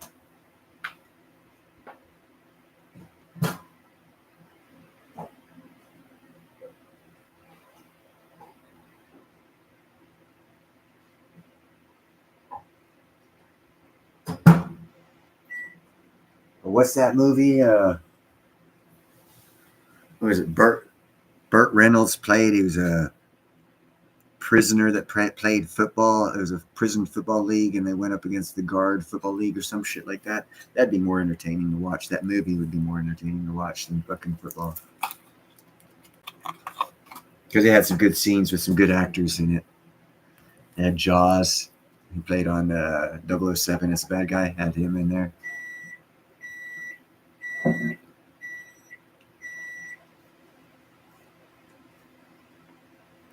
All-nighter, dude. That's not a bad thing to do, bro. Keep me informed, man. Let me know how much, if you do well. That it would be cool to find out that you do good. It'd be pleasing. It would make everything I know and said worthwhile knowing and saying. It would make it worthwhile.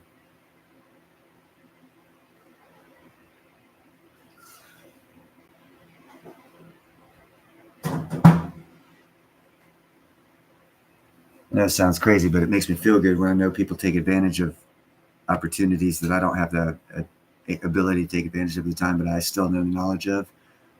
I love hearing that other people take advantage of that I tell about. And I hate bringing this. I don't hate it. I mean, but it's a fact. Ninja's a friend of mine. I talked to him into buying 20 ounces of platinum at less than $1,000 an ounce. Within 2 years, he's going to kiss me because he makes so much money off that investment. Ian Ian Everand talked him into getting decent size. I think it was a 10 ounce or 10 millimeter round of osmium, crystallized osmium. He's going to like that. He already probably does like that investment because he got it 13 months ago. He got it at a good price. Platinum group metals, people. Platinum group metals. PGMs are 75% of the noble metals. 75% of the noble metals, the precious metals, 75% of them are platinum group metals. And the only thing talked about on YouTube is the 25% silver and gold. I understand the monetary behind it, but I also understand the monetary behind it. Okay, so it is money. Cool. Those are words. Fact. You make money, or you hold it to preserve money. You can do the same with platinum. You make more. You can make more money with platinum, even though it's not money. You can make more money on housing, even though it's not money. So what's the speciality of calling it money? What makes it so special that you're buying it because it's money and you don't want to buy something else? I'm not talking to people who don't care, but a lot of people are like, oh, I don't want to buy platinum. It's not a monetary source. Houses aren't monetary source, but you make more money on houses than you do on a monetary source. You make more money on the stock market than you do on a monetary source. Well, I don't understand people's argument. It's bewildering. Thanks, man. Travis would appreciate it for all 9 of us. No, Travis, he's probably one of the 9 watching.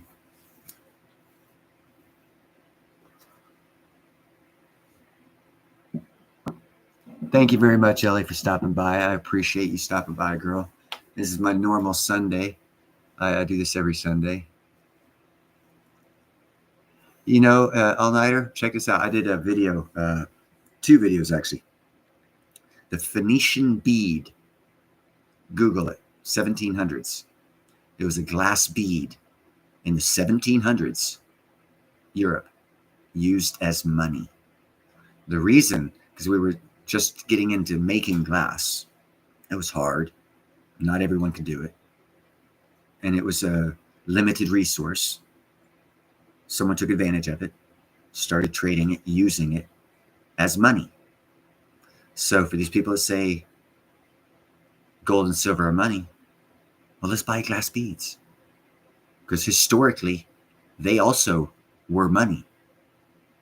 So the argument for buying something just because it's money is mute. Because they've also discovered here recently, I did another video on back at 2500 BC, before we had economies, before we had supposed civilizations, they discovered in a group around Central Europe, from the Black Sea down to the Mediterranean, 48 sites where they found hoards, and they named them hoards, and they've, after 25 years, have finally been forced to admit that what they found was a type of currency. Hold on now, I know that says, so what, Neil? So what? 2,500 years BC, they had a currency, and then just now. Okay, supposedly, we didn't have economies and money back then.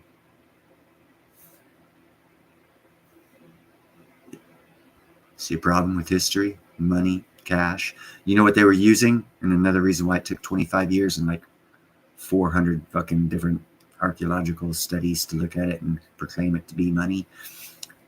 Copper rods, horseshoe shaped and straight, bundled up together, found in clumps, deposited throughout Central Europe from north to south in towns and cities at the time period. They've been forced, archaeologists have been forced over decades of research to call it a monetary system. It was a money system they used 2,500 years before Christ, before civilization had a monetary system in a large geographical area. That's actually highly relevant, people. Very relevant.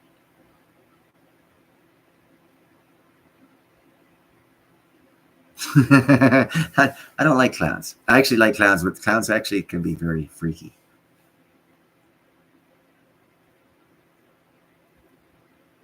Nick was taken off for basketball. Right on. Basketball is a lot more important. It's all about perspective and what makes us happy. And if it makes you happy, it's more important than the bullshit we're talking about. Happiness is very important. You know, I go back when you talk about Italy, I always think of Sardinia, island of the gods. You want any kind of old school anything. And beautiful place on top of it. What was that band here?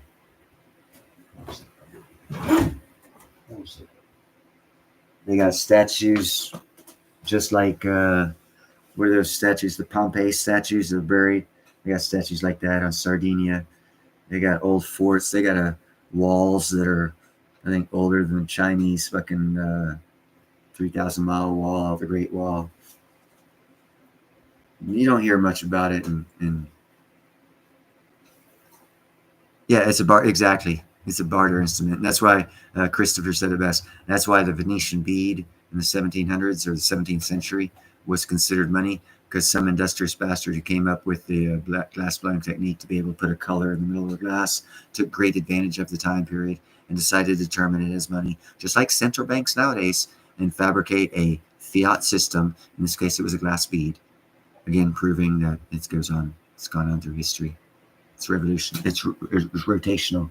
The fleecing greed.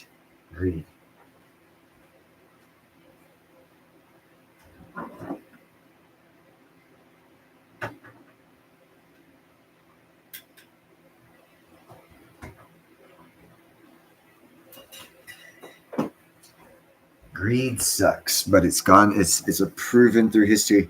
But again, through the same time, there's one guarantee you can have with greed.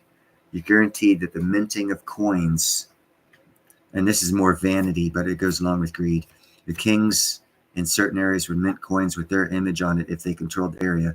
And because of that fact of greed and vanity, you can fact check history through coinage. And through the fact checking of history through coinage, you can go through certain religions, for which I will not name, in a certain part of the world in the middle centuries between 700 and 1300 AD, and see their claims to ownership of certain cities,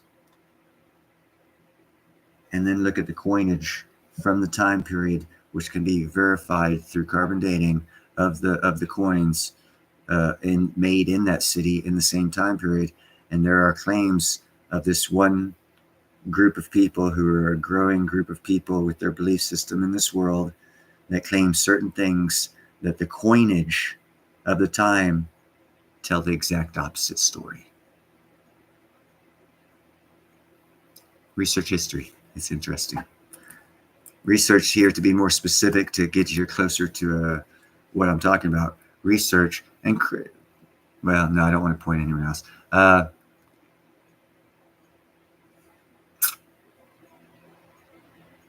Research coinage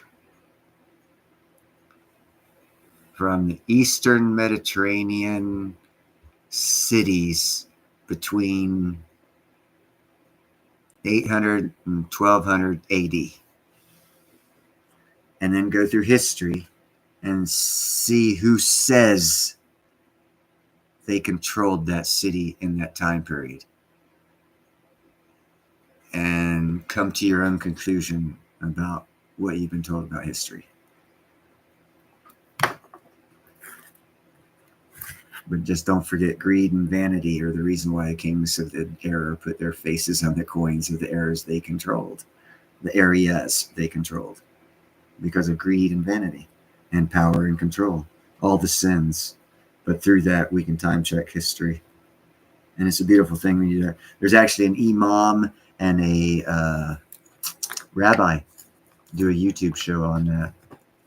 I'm hip on that. I watched that actually, and they actually have tried to fact check Islamic history through coinage, and they've proven Islamic history wrong. And that'll probably get me killed or strike, but I said it. I didn't mean to say the word, but I said it. It's true. It's damn true. Because Stone Cold Austin said so. Austin 316. I'm sorry, I like WWE. This is where Nickel went. He's got a live stream if you want to go there. See, I advertise everyone's channel. He's got a live stream going right now. If you want to pay him a visit, give him a like. It would be very, very much appreciated and liked.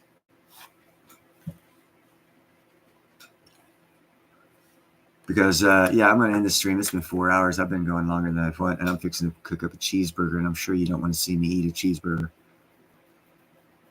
Although if you do say so, I'll fucking cook one up and eat it. I don't care. Yes, ancient coins. Beautiful. Thank you, JM. Thank you very much, All Night Header, for stopping by. I actually think you and I have a lot in common. And thank you, JM. As always, you're magnificent. Christopher Bick. Nichols already gone, started his live stream. Everyone else, the other all seven of you, thank you very much for being here. Have a great evening. I need to put this down here so I can see where to put the cursor. Boom, boom. Okay, there we go. Yes, nickel stacking. I'm going to probably stop by and harass him. He'll probably have to chat off, in which case I just drop a like and leave. All right, yeah, I'll see you guys tomorrow, either on Uneducated Economist or Economic Ninja or Nichols' show or JM's show or any one of y'all's show. You guys have a great evening. God bless America and everyone here. Be kind, helpful, and grateful because it's better than being a jerk. And buy some silver platinum as crystallized osmium because it's sound advice. And I will talk to you guys later. Bye-bye.